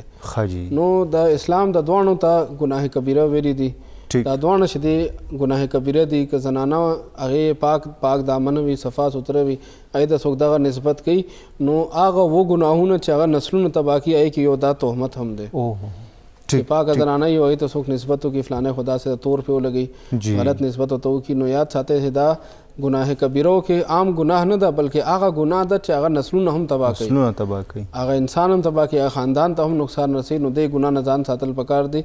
او بهتان کې بیا دغه ګناه ده چې څوک چا پسې یو غلط کار نسبت وتړي. نن زموږ د سوشل میډیا دور ده، سوشل میډیا دور کې معمولی انسان نه څه غلطي وشي هغه به دومره لوی ګناه نه وي څومره چې خلک ورپسې بیا میډیا کې خبره مشهوره کړي، هغه چې ټول جهان کې بدنام شي. او بیا هغه متل دی کردار کشي کوو لګیا یو، بیا چې کله هغه متل دی چې رښتیا راځي دروغو کلي روان کړي، نو خبره وړئ خو خبره دومره خولو ته لاړ شي چې هر یو خولې نه بله خوله، بل خولې نه بله خوله، نو هغې کې هغه خبره ډېر روانې ته لاړه شي. ګناه به دومره لوی نه شي وي، غلطي به ترې دومره لوی نه شي وي، خو خلکو ته چې خبره ښکاره شي نو خلک ترې نه بیا ډېر لوی ګناه جوړه کړي. نو دې خبرې نه هم ځان ساتل پکار دی چې انسان ته کومې پورې د یو خبرې پوره معلومات نه وي، په هغې باندې پوره ثبوت نه وي، پوره ګواهان نه وي، نو هغې پورې چې دی انسان ته د هغې کار نسبت نه کول پکار نه ځان ساتل پکار. دا هم ډېر لوی ګناه ده. لکه ما تاسو ته د مخکې حدیث پاک بیان کو چې نبي علیه الصلاة والسلام با فرمایي چې د یو انسان د تباهۍ دپاره د انسان د لوی ګناهګار کېدو دپاره دومره ګناه کافي ده چې دی خپل مسلمانانو ته سپک وګوري، د بل انسان بېزتي وکړي. حجة الوداع چې هغه د نبي علیه الصلاة والسلام مبارک په ژوند کې اعلان نبوت نه وروسته دوی مبارک دغه حج کړی چې حج فرض شوی، دوی مبارک دغه یو حج کړی دی. نو دغه حج چې کله فرض شو، دوی مبارک حج کولو، نو دوی مبارک هلته په میدان عرفات کې دوی مبارک یو عظیمه خطبه ورکړې وه، په هغې کې د انساني حقوق بیان کړي دي چې د یو انسان په بل انسان باندې څه حق دي. نو نبي علیه الصلاة والسلام مبارک خپل امت ته، خپل راتلونکي امتیانو ته دا قانون بیان کړی دی، دا قانون پرېښی دی، دغه دین پرېښی دی چې څنګه نن دغه حج ورځ، څنګه دغه مقام، د دغه میدان عرفات، د دغه ورځ تاسو څومره احترام کوئ، دومره دغه علاقې څومره احترام کوئ، دغه شانتې ستاسو باندې د یو بل د جان مال عزت ابرو هم احترام لازم دی. صحیح جی. تاسو به د یو بل بېزتي نه کوئ، د یو بل جان ته، د یو بل مال ته به نقصان نه رسوئ. نو نبي علیه الصلاة والسلام مبارک هلته میدان عرفات کې دا قانون پرېښی دی چې څنګه د حج یو ډېر لوی پاک لوی برګزیده او د احترام قابل عبادت دی، دا میدان عرفات د حج دغه ورځ یو احترام هغه ورځ ده، نو دغه شانتې د مسلمان د بل انسان جان مال عزت هم داسې د احترام قابل دی. نو بل مسلمان بېزتي کول، هغې عزت ته نقصان رسولو دا حرام هم دی، ورسره د نبي صلی الله علیه وسلم بعد دغه قانون خلاف ورزي هم ده. صحیح جی. نو کوشش دا کول پکار دی چې اسلام موږ ته داسې تعلیم راکوي. نبي علیه الصلاة والسلام با فرمایي چا چې بل مسلمان باندې پرده واچوله، پرده بالکل دنیا کې پرده واچوله، الله جل شانه دنیا او آخرت کې په دغه انسان باندې به پرده اچي. زبردست زبردست. یا عیب یې راوچتی نو دومره لوی زجر دی، خو که پرده پې اچوي. په دې خبره کوم مفتي صاحب لږه شانتې حقیقت دا چې دا ډېر لوی نن سبا زموږ یو ناسور جوړ شوی دی چې پرده اچول څه چې هغه ورپسې تړو چې چا کې هم نه وي، بیا د هغې له وجې هغه مطلب چې بدزنۍ بدګمانۍ پیدا کېږي د انسان په منځ کې، او مطلب موږ لرې وځو. په کار ده چې موږ نیکو طرف ته راشو، نو زموږ خپل منځ کې تعلقات کتونکو داسې جوړ شي چې نفرتونه پیدا کړي زموږ وړې وړې خبرې. نو یو طرف ته د انسان کردار کشي کول، د عیبونه رابرسېره کول، دا خو یو ډېر بد فعل دی. خو ورسره که انسان کې یو عیب وي او یو سړی پې پرده اچوي، نو د دې بیا فضیلت څه دی؟ دغې باندې به لږه شانتې خبره کوو. خوښ شوی د وړې شاندمې چېرته هم به دی مونږ سره اوسئ.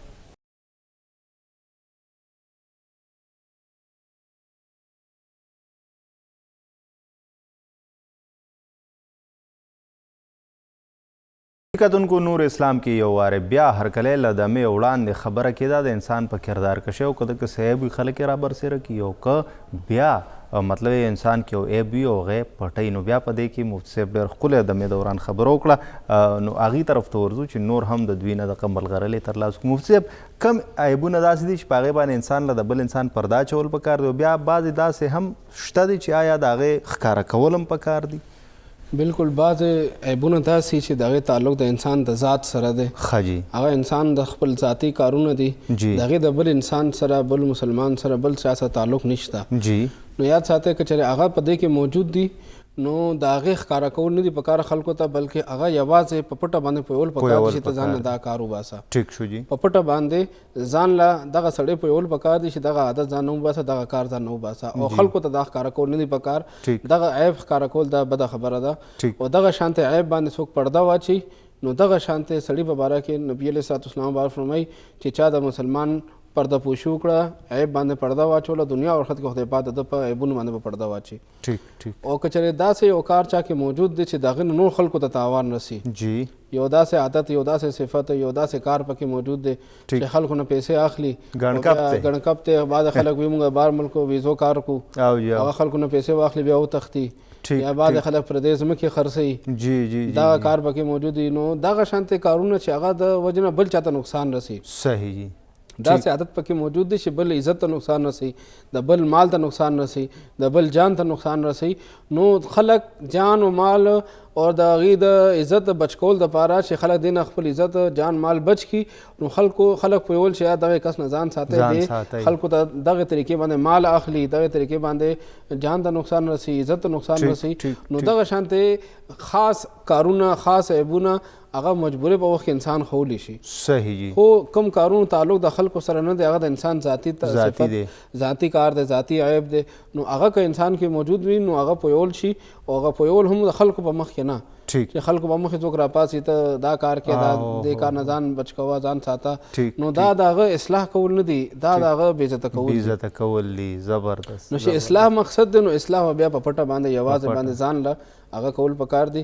او چې کوم کار پکې داسې دی چې هغې د بل چا سره تعلق دی، د بل جان او مال عزت سره تعلق دی، نو هغه انسان بیا چې کله دی پوهېږي چې دی دغه عادت نه پرېږدي، دغه کار نه پرېږدي، اوس هم خلکو په مخ کې دی ونیولی شو، ښکاره شو، هغې باوجود دا کار جاري ساتي، توبهګار کېږي نه، د کار نه وروسته کېږي نه، نو بیا خلک پوهول چې دغه کس نه ځان ساتي، دی کې دا کارونه دی خلکو ته نقصان رسي، نو دی داسې عیب ښکاره کېدو کې بیا ګناه نشته. ګناه نشته. بالکل کتونکو تاسو وکتل چې کم عیبونه دي چې هغه انسان له یو ذاتي کار دی، هغه یو ذاتي داسې فعل دی چې د هغې نه بل چاته ګناه نشته، نو هغه که پویول وي نو ځان له پویول پکار دی، او هغه را برسېره کول نه دي پکار. دې سره سره که یو عیب سړي کې داسې دی چې د هغې نه خلکو ته، ټولنې ته نقصان رسي په لویه پیمانه، نو باید چې د هغې نه بیا خلک خبر کړی شي، او دغې کې بیا ممانعت نشته. کتونکو رشوت نن سبا ډېر عام دی، بلکې د ډېر وخت نه عام دی. نوکرو دپاره خلک ورکوي، د کارونو لپاره ورکوي.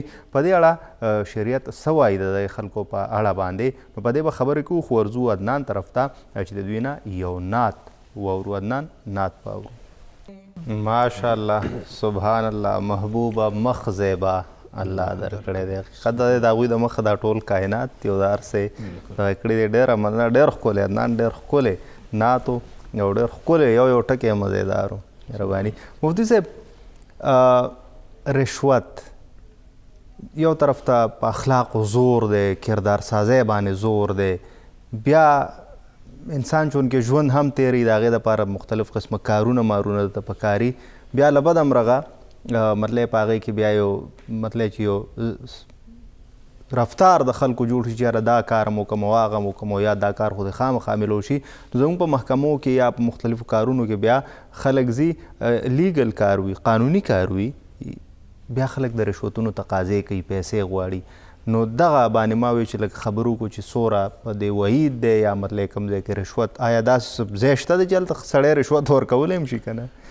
بالکل زموږ د بطور مسلمان، بطور مومن موږ له دا زده کول پکار دي. دا زموږ د اخلاق او کردار سره تړلې خبره ده چې زموږ د سرکاري محکمو سره یا نور دفترونو سره کارونه پیښیږي. نو یاد ساتئ چې کوم یو انسان د خپل عهدې، د خپل سیټ، د خپل یو مرتبې د وجې نه څه ګفټ غواړي چې دا ګفټ مال راکې، او بیا هغې نه هغې په عوض کې هغه وله فایده وررسوي، دې ته یاد ساتئ رشوت ویلی شي. دا رشوت دی. لکه نبي علیه السلام مبارک په زمانه کې د مبارک یو صحابي مقرر کو چې ته لاړ شه او کوم خلکو سره زکات دی، د څاروو زکات دی، د پیسو زکات دی، هغه راټول کا. هغې ته په عربی کې او په دین کې عامل وایي، چې عامل زکات راټولونکي هغه لاړ شي او خلکو نه زکات راټولوي.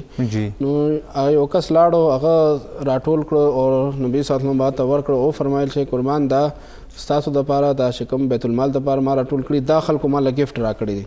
ښه جی، ټیک. نو نبي علیه الصلوۃ والسلام باندې فرمایل چې ته د مور په کور کې ناست وې، بیا تاسو له خلکو دا ګفټونه درکولو، دا خو دغه مرتبه د وجه نه درکړي، دغه عہدې د وجه نه درکړي، عہدې چې عامل یې. ټیک. نو دغه احادیثو نه بیا علماو دا مسله ذکر کړې ده چې کوم یو انسان ته یو سیټ، یو مرتبه، یو عہدې د وجه نه خلک ګفټ ورکوي چې دی به سبا ما سره بیا ګزاره کوي، لالچ هلته لالچ دی په نیت کې. ښه جي. نو دا به رشوت کې راځي. ټیک. نو دا اغسل هم ناروا دي، دا ورکول هم ناروا دي. اور یاد ساتئ چې یو رشوت هغه چې رشوت اغسل هر صورت کې ناروا دي. صحیح جی. خو یو صورت داسې شته چې په هغې کې که انسان ورکوي نو ورکوونکی ګناهګار نه دی، خو اغستونکی هر صورت کې ګناهګار دی. صحیح جی. ټیک.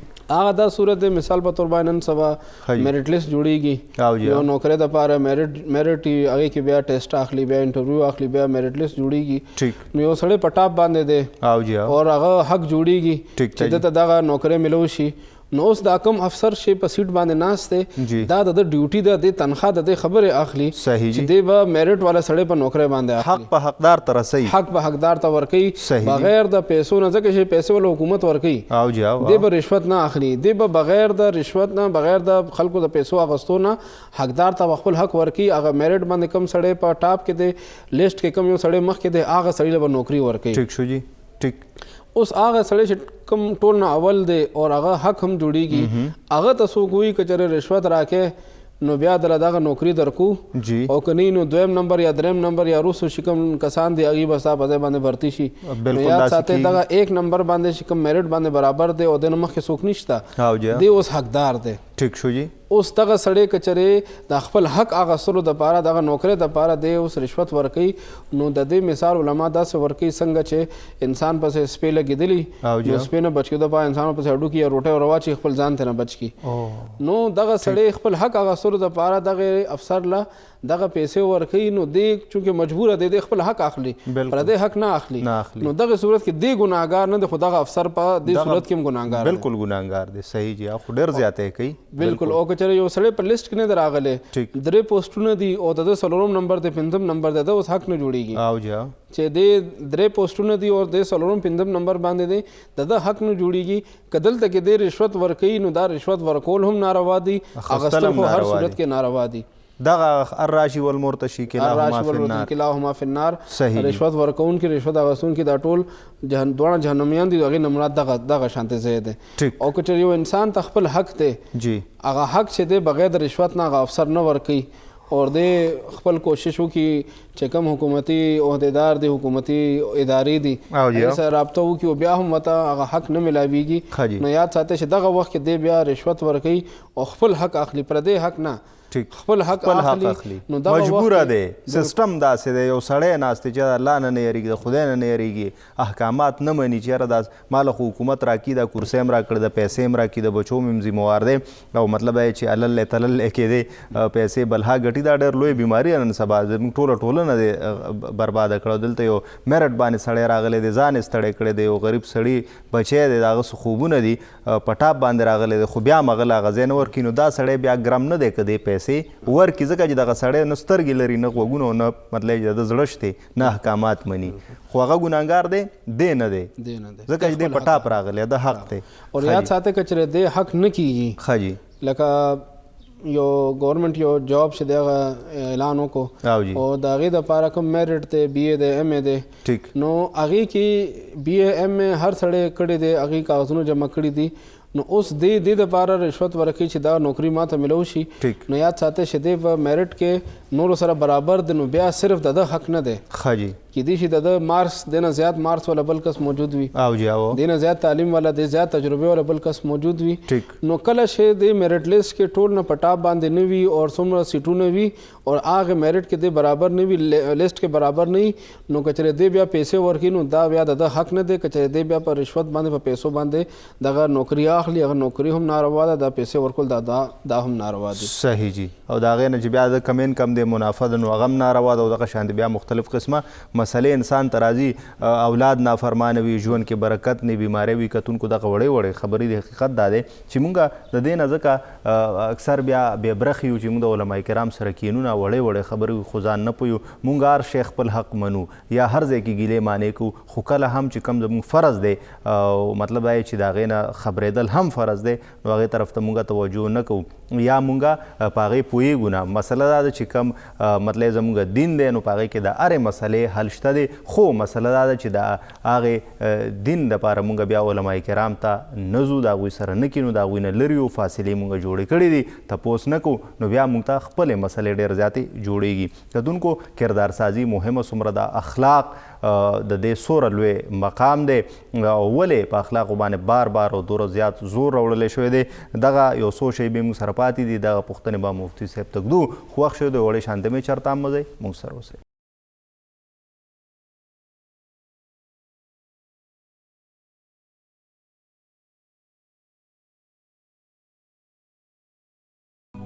جی کتونکو نور اسلام کې یو وارې بیا هرکلی کردار سازي اخلاق حسن اخلاق د دې فایدې او خدای مکا موږ د دې نه بې برخې یو نو بیا د دې نقصانات سي د دې سره سره بیا په دمه کې مفتي صاحب زموږ پام یو ډېر ښکلې خبرې ته راوګرځو موږ غواړو چې 12 منټه دې خبرې ته ورو ځکه چې دغه هم زموږ په ژوند کې یو ډېر لوی د اهمیت وړ کردار هغه لوبوي. مفتي صاحب شکر ویستل شکرګزاري کول قناعت کول په یو خپله برخه صبر کول دا څومره لوی صفات دي خو له بده مرغه مونږ ګیلو دپاره مړني یو هر وخت هم خدای پاک ته چې کوم دی نو خدای پاک نه هم ګیلې کوو یو بل نه هم ګیلې کوو چې خدای دا دې رانه کړل هغه کار ونه شو.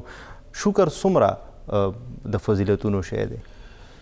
د انسان ته هر انسان د خپل ځان باندې نظر واچي جی نو سر نه خپو پورې او سهار نه ماسختنه پورې د ژوند د ماشومتوب نه ځوانۍ یا بوډاتوب پورې که دې نظر واچي نو د ده په ژوند کې به الله جل شانه لاکونو اربونو خربونو نعمتونو د باندې راوروړي. بالکل جی. خدا انسان چې دی دغه نعمتونو ته کومې پورې دغه نعمتونه ته نه وانغستلی شي آیا پورې ورته پام نه بالکل کله ته نعمت پاتې شي نو بیا ورته احساس وشي دا خو ډېر لوی نعمت و. صحیح جی. یاد ساتئ چې دا شکرګزاري دا د یو مومن اخلاق کې د هغې په کردار کې ډېر لوی اثر پرېوځي دې سره ځکه چې الله جل شانه موږ تاسو قرآن ته وګورو نو قرآن مجید کې الله جل شانه ابتدا دا د شکر نه کړې ده. ټیک دی. الحمدلله رب العالمین چې الله جل شانه د خپل کلام ابتدا دې نه کړې ده چې اے انسان روزانه مونځ کوه نو شکر وباسه. صحیح. د الله جل شانه په مانځه کې هر رکعت کې سورة فاتحه ویل کېږي او د الحمد پکې بار بار ویل کېږي. ولې ویل کېږي چې انسان کې دغه شکر وباسلو هغه جذبه پیدا شي. صحیح. موږ د پام نه وښه لکه دا څومره لویه خبره ده پکې. بالکل. نو چې کله انسان شکر وباسي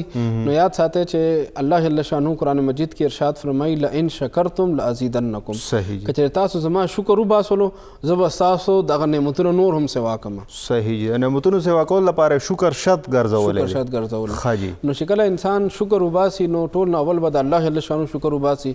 شکر باری تعالی ستا ډېر احسان دی چې ته مسلمان پیدا کړم انسان پیدا کړم روغ رمټ ته پیدا کړم کوم نعمتونه دې راکړي دي دا زما کمال نه دی دا ستا فضل دی.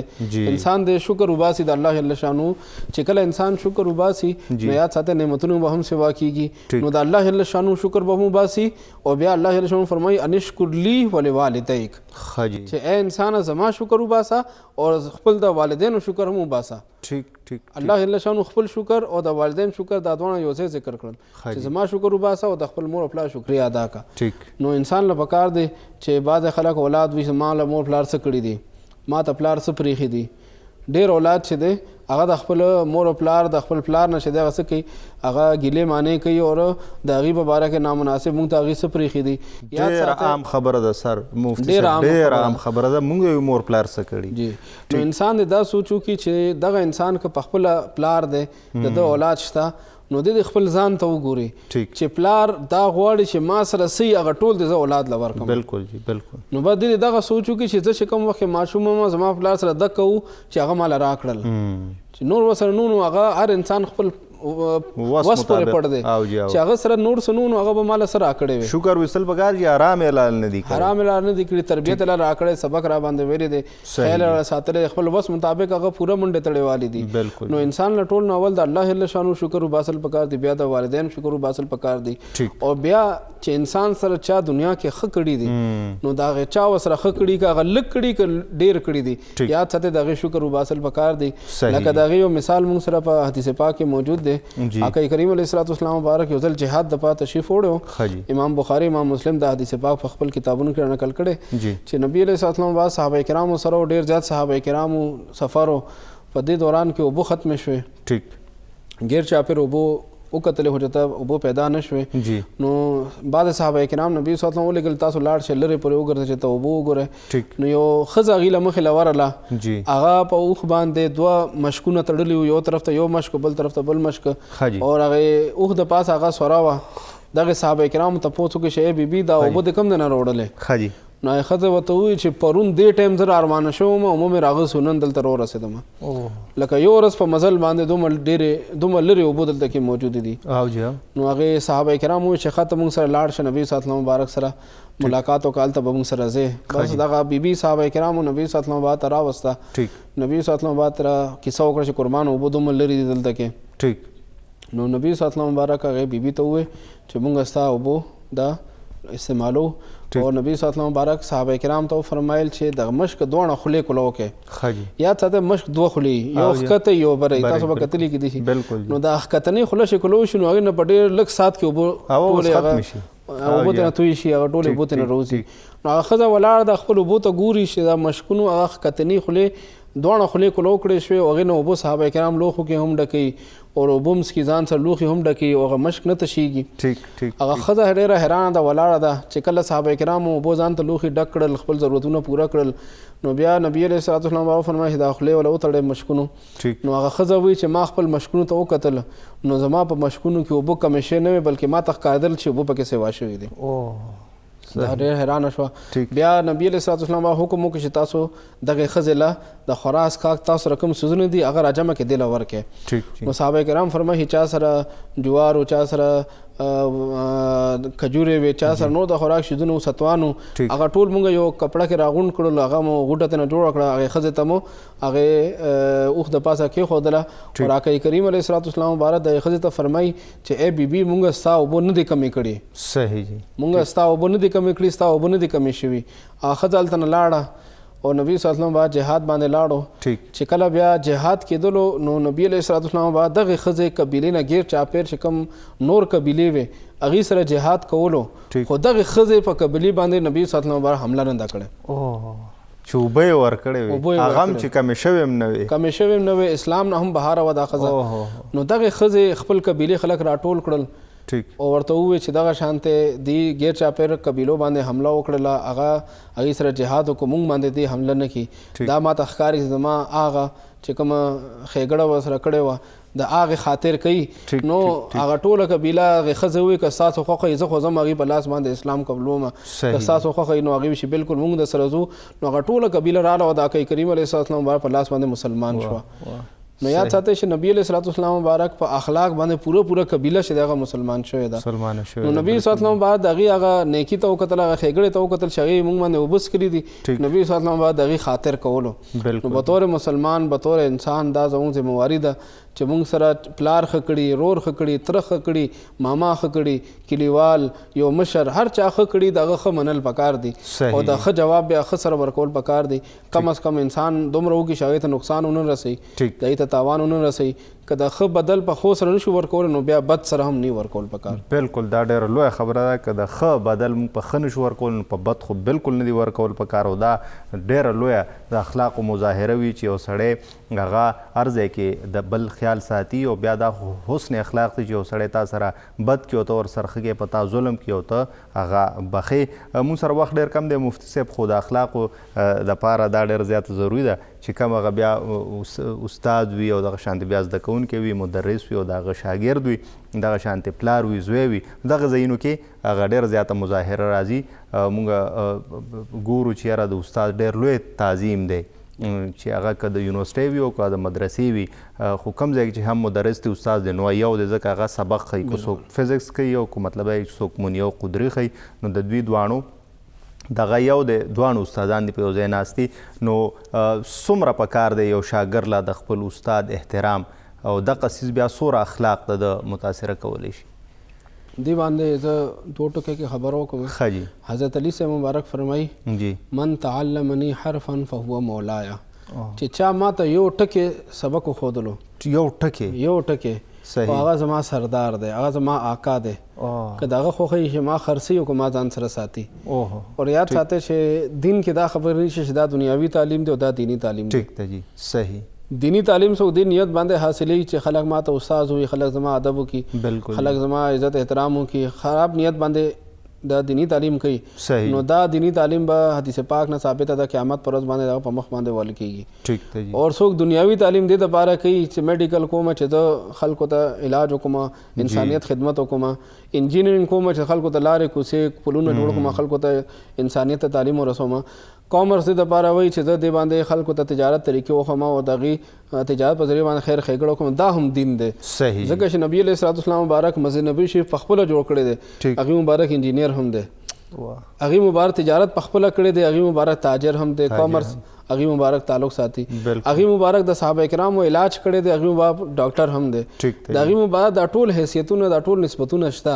نو یاد ساتئ دغه تقسیم ښه نه دی چې دا دیني او دا دنیاوي، دا ټول انسان د دین سره تعلق ساتي، دا ټول دیني دي. چې انسان نیت ښه وي، اراده ښه وي، سوچ ښه وي، نو دا ټول سبقونه دا د انسان د خیر ښېګړې دپاره دي، دا ټول چې دی هغه دیني دي. نیت پکار دی، نیت مهم دی، نیت مهم دی. دغه دینی تعلیم وي، سو قرآن او حدیث ته ناست وي، نیت خراب وي، نو د خراب نیت د وجه نه د هغه دغه قرآن او حدیث دا تعلیم چې دی هغه دغه پکار نه راځي. نو انسان ته که دنیاوي سکول کې، پرائمری سکول کې، که میډل کې، که سیکنډري کې، کالج کې، یونیورسټۍ کې، کوچنګ کې، هر ځای کې یو استاد چې د انسان شو، نو هغې ته دا وګوري چې نبي علیه الصلاة والسلام بار فرمایي چې زه الله جل شانو معلم را لیږلی یم. نبی علیہ السلام بار ټول نه لوی معلم دی. بالکل. اور په دین اسلام کې اقرا اول وحی چې دا هغه سبق وایا، سبق ویلو حکم راغلی دی، نو دا ټول نه اول وحی او د نبی صلی الله علیه وسلم په خپل فرمایي زه معلم یم، نو دا د استاد د مرتبه لپاره کافي خبره ده. او هغې کې بیا دا تقسیم نشته چې دا کوم فیلډ سره تعلق ساتي. استاد معنی دا چې ښودونکی، چې هغه ښودونکی دی، هغه هر یو فیلډ سره تعلق ساتي، هغه استاد دی، نو هغه ادب احترام چې دی په دې حیثیت باندې کول پکار دی چې دا د نبی صلی الله علیه وسلم مبارک هغه ډیوټي مونږ ته کوي. نبی صلی الله علیه وسلم مبارک معلم و، دا هم ما دپاره معلم دی. نبی صلی الله علیه وسلم مبارک خلکو له تعلیم ورکول، ښایسته اخلاق، ښایسته کردار، هغې فیلډ سره تعلیم نبی صلی الله علیه وسلم مبارک ورکړی، دا هم ما ته خپل فیلډ تعلیم راکوي. نو د هغې ادب احترام چې دی بطور مسلمان، بطور ښه انسان، هغه مونږ باندې لازم دی. ډېر ښکلی، ډېره مننه مفتي صاحب. زړه م نه کېږي چې ستاسو نه پاسو یا پروګرام خو چونکې وخت سر ته رسي. ستاسو عدنان هم ډېره زیاته مننه، ډېر ښکلي نعتونه تاسو وړاندې کړل. کتونکو د نن پروګرام زموږ رسي سر ته، ما سره د اختتام څه ټکي شته نه، خو مفتي صاحب په سر کې ډېر ښکلې خبره کړې وه چې مونځ دی نو هغه 15 واره دی په ورځ کې، حج دی نو هغه په ژوند کې یو واره دی، هغه هم په هغه چا چې د هغه سره مال و حال وي او فرض وي پې، او دغه شانتې زکات هم چې چا ورله خدای پاک مال حال ورکړی وي نو په کال کې یو واره دی. خو معاملات 40 ګنټې چې سړی سارې خوب نه پاسي نو تر د وده کېدو پورې معاملات او که دی په صحیح طریقه کوي نو دغه عبادت دی. نو باید موږ خپل کردار، خپل اخلاق چې کوم دی موږ سره نمونې شته دی د هغوی په شان جوړې کړو او دغه شانتې د خلکو زړونو سره ثوابونه هم وګټو. وخت رسې پروګرام سره ته یاد غواړو. الله په امان.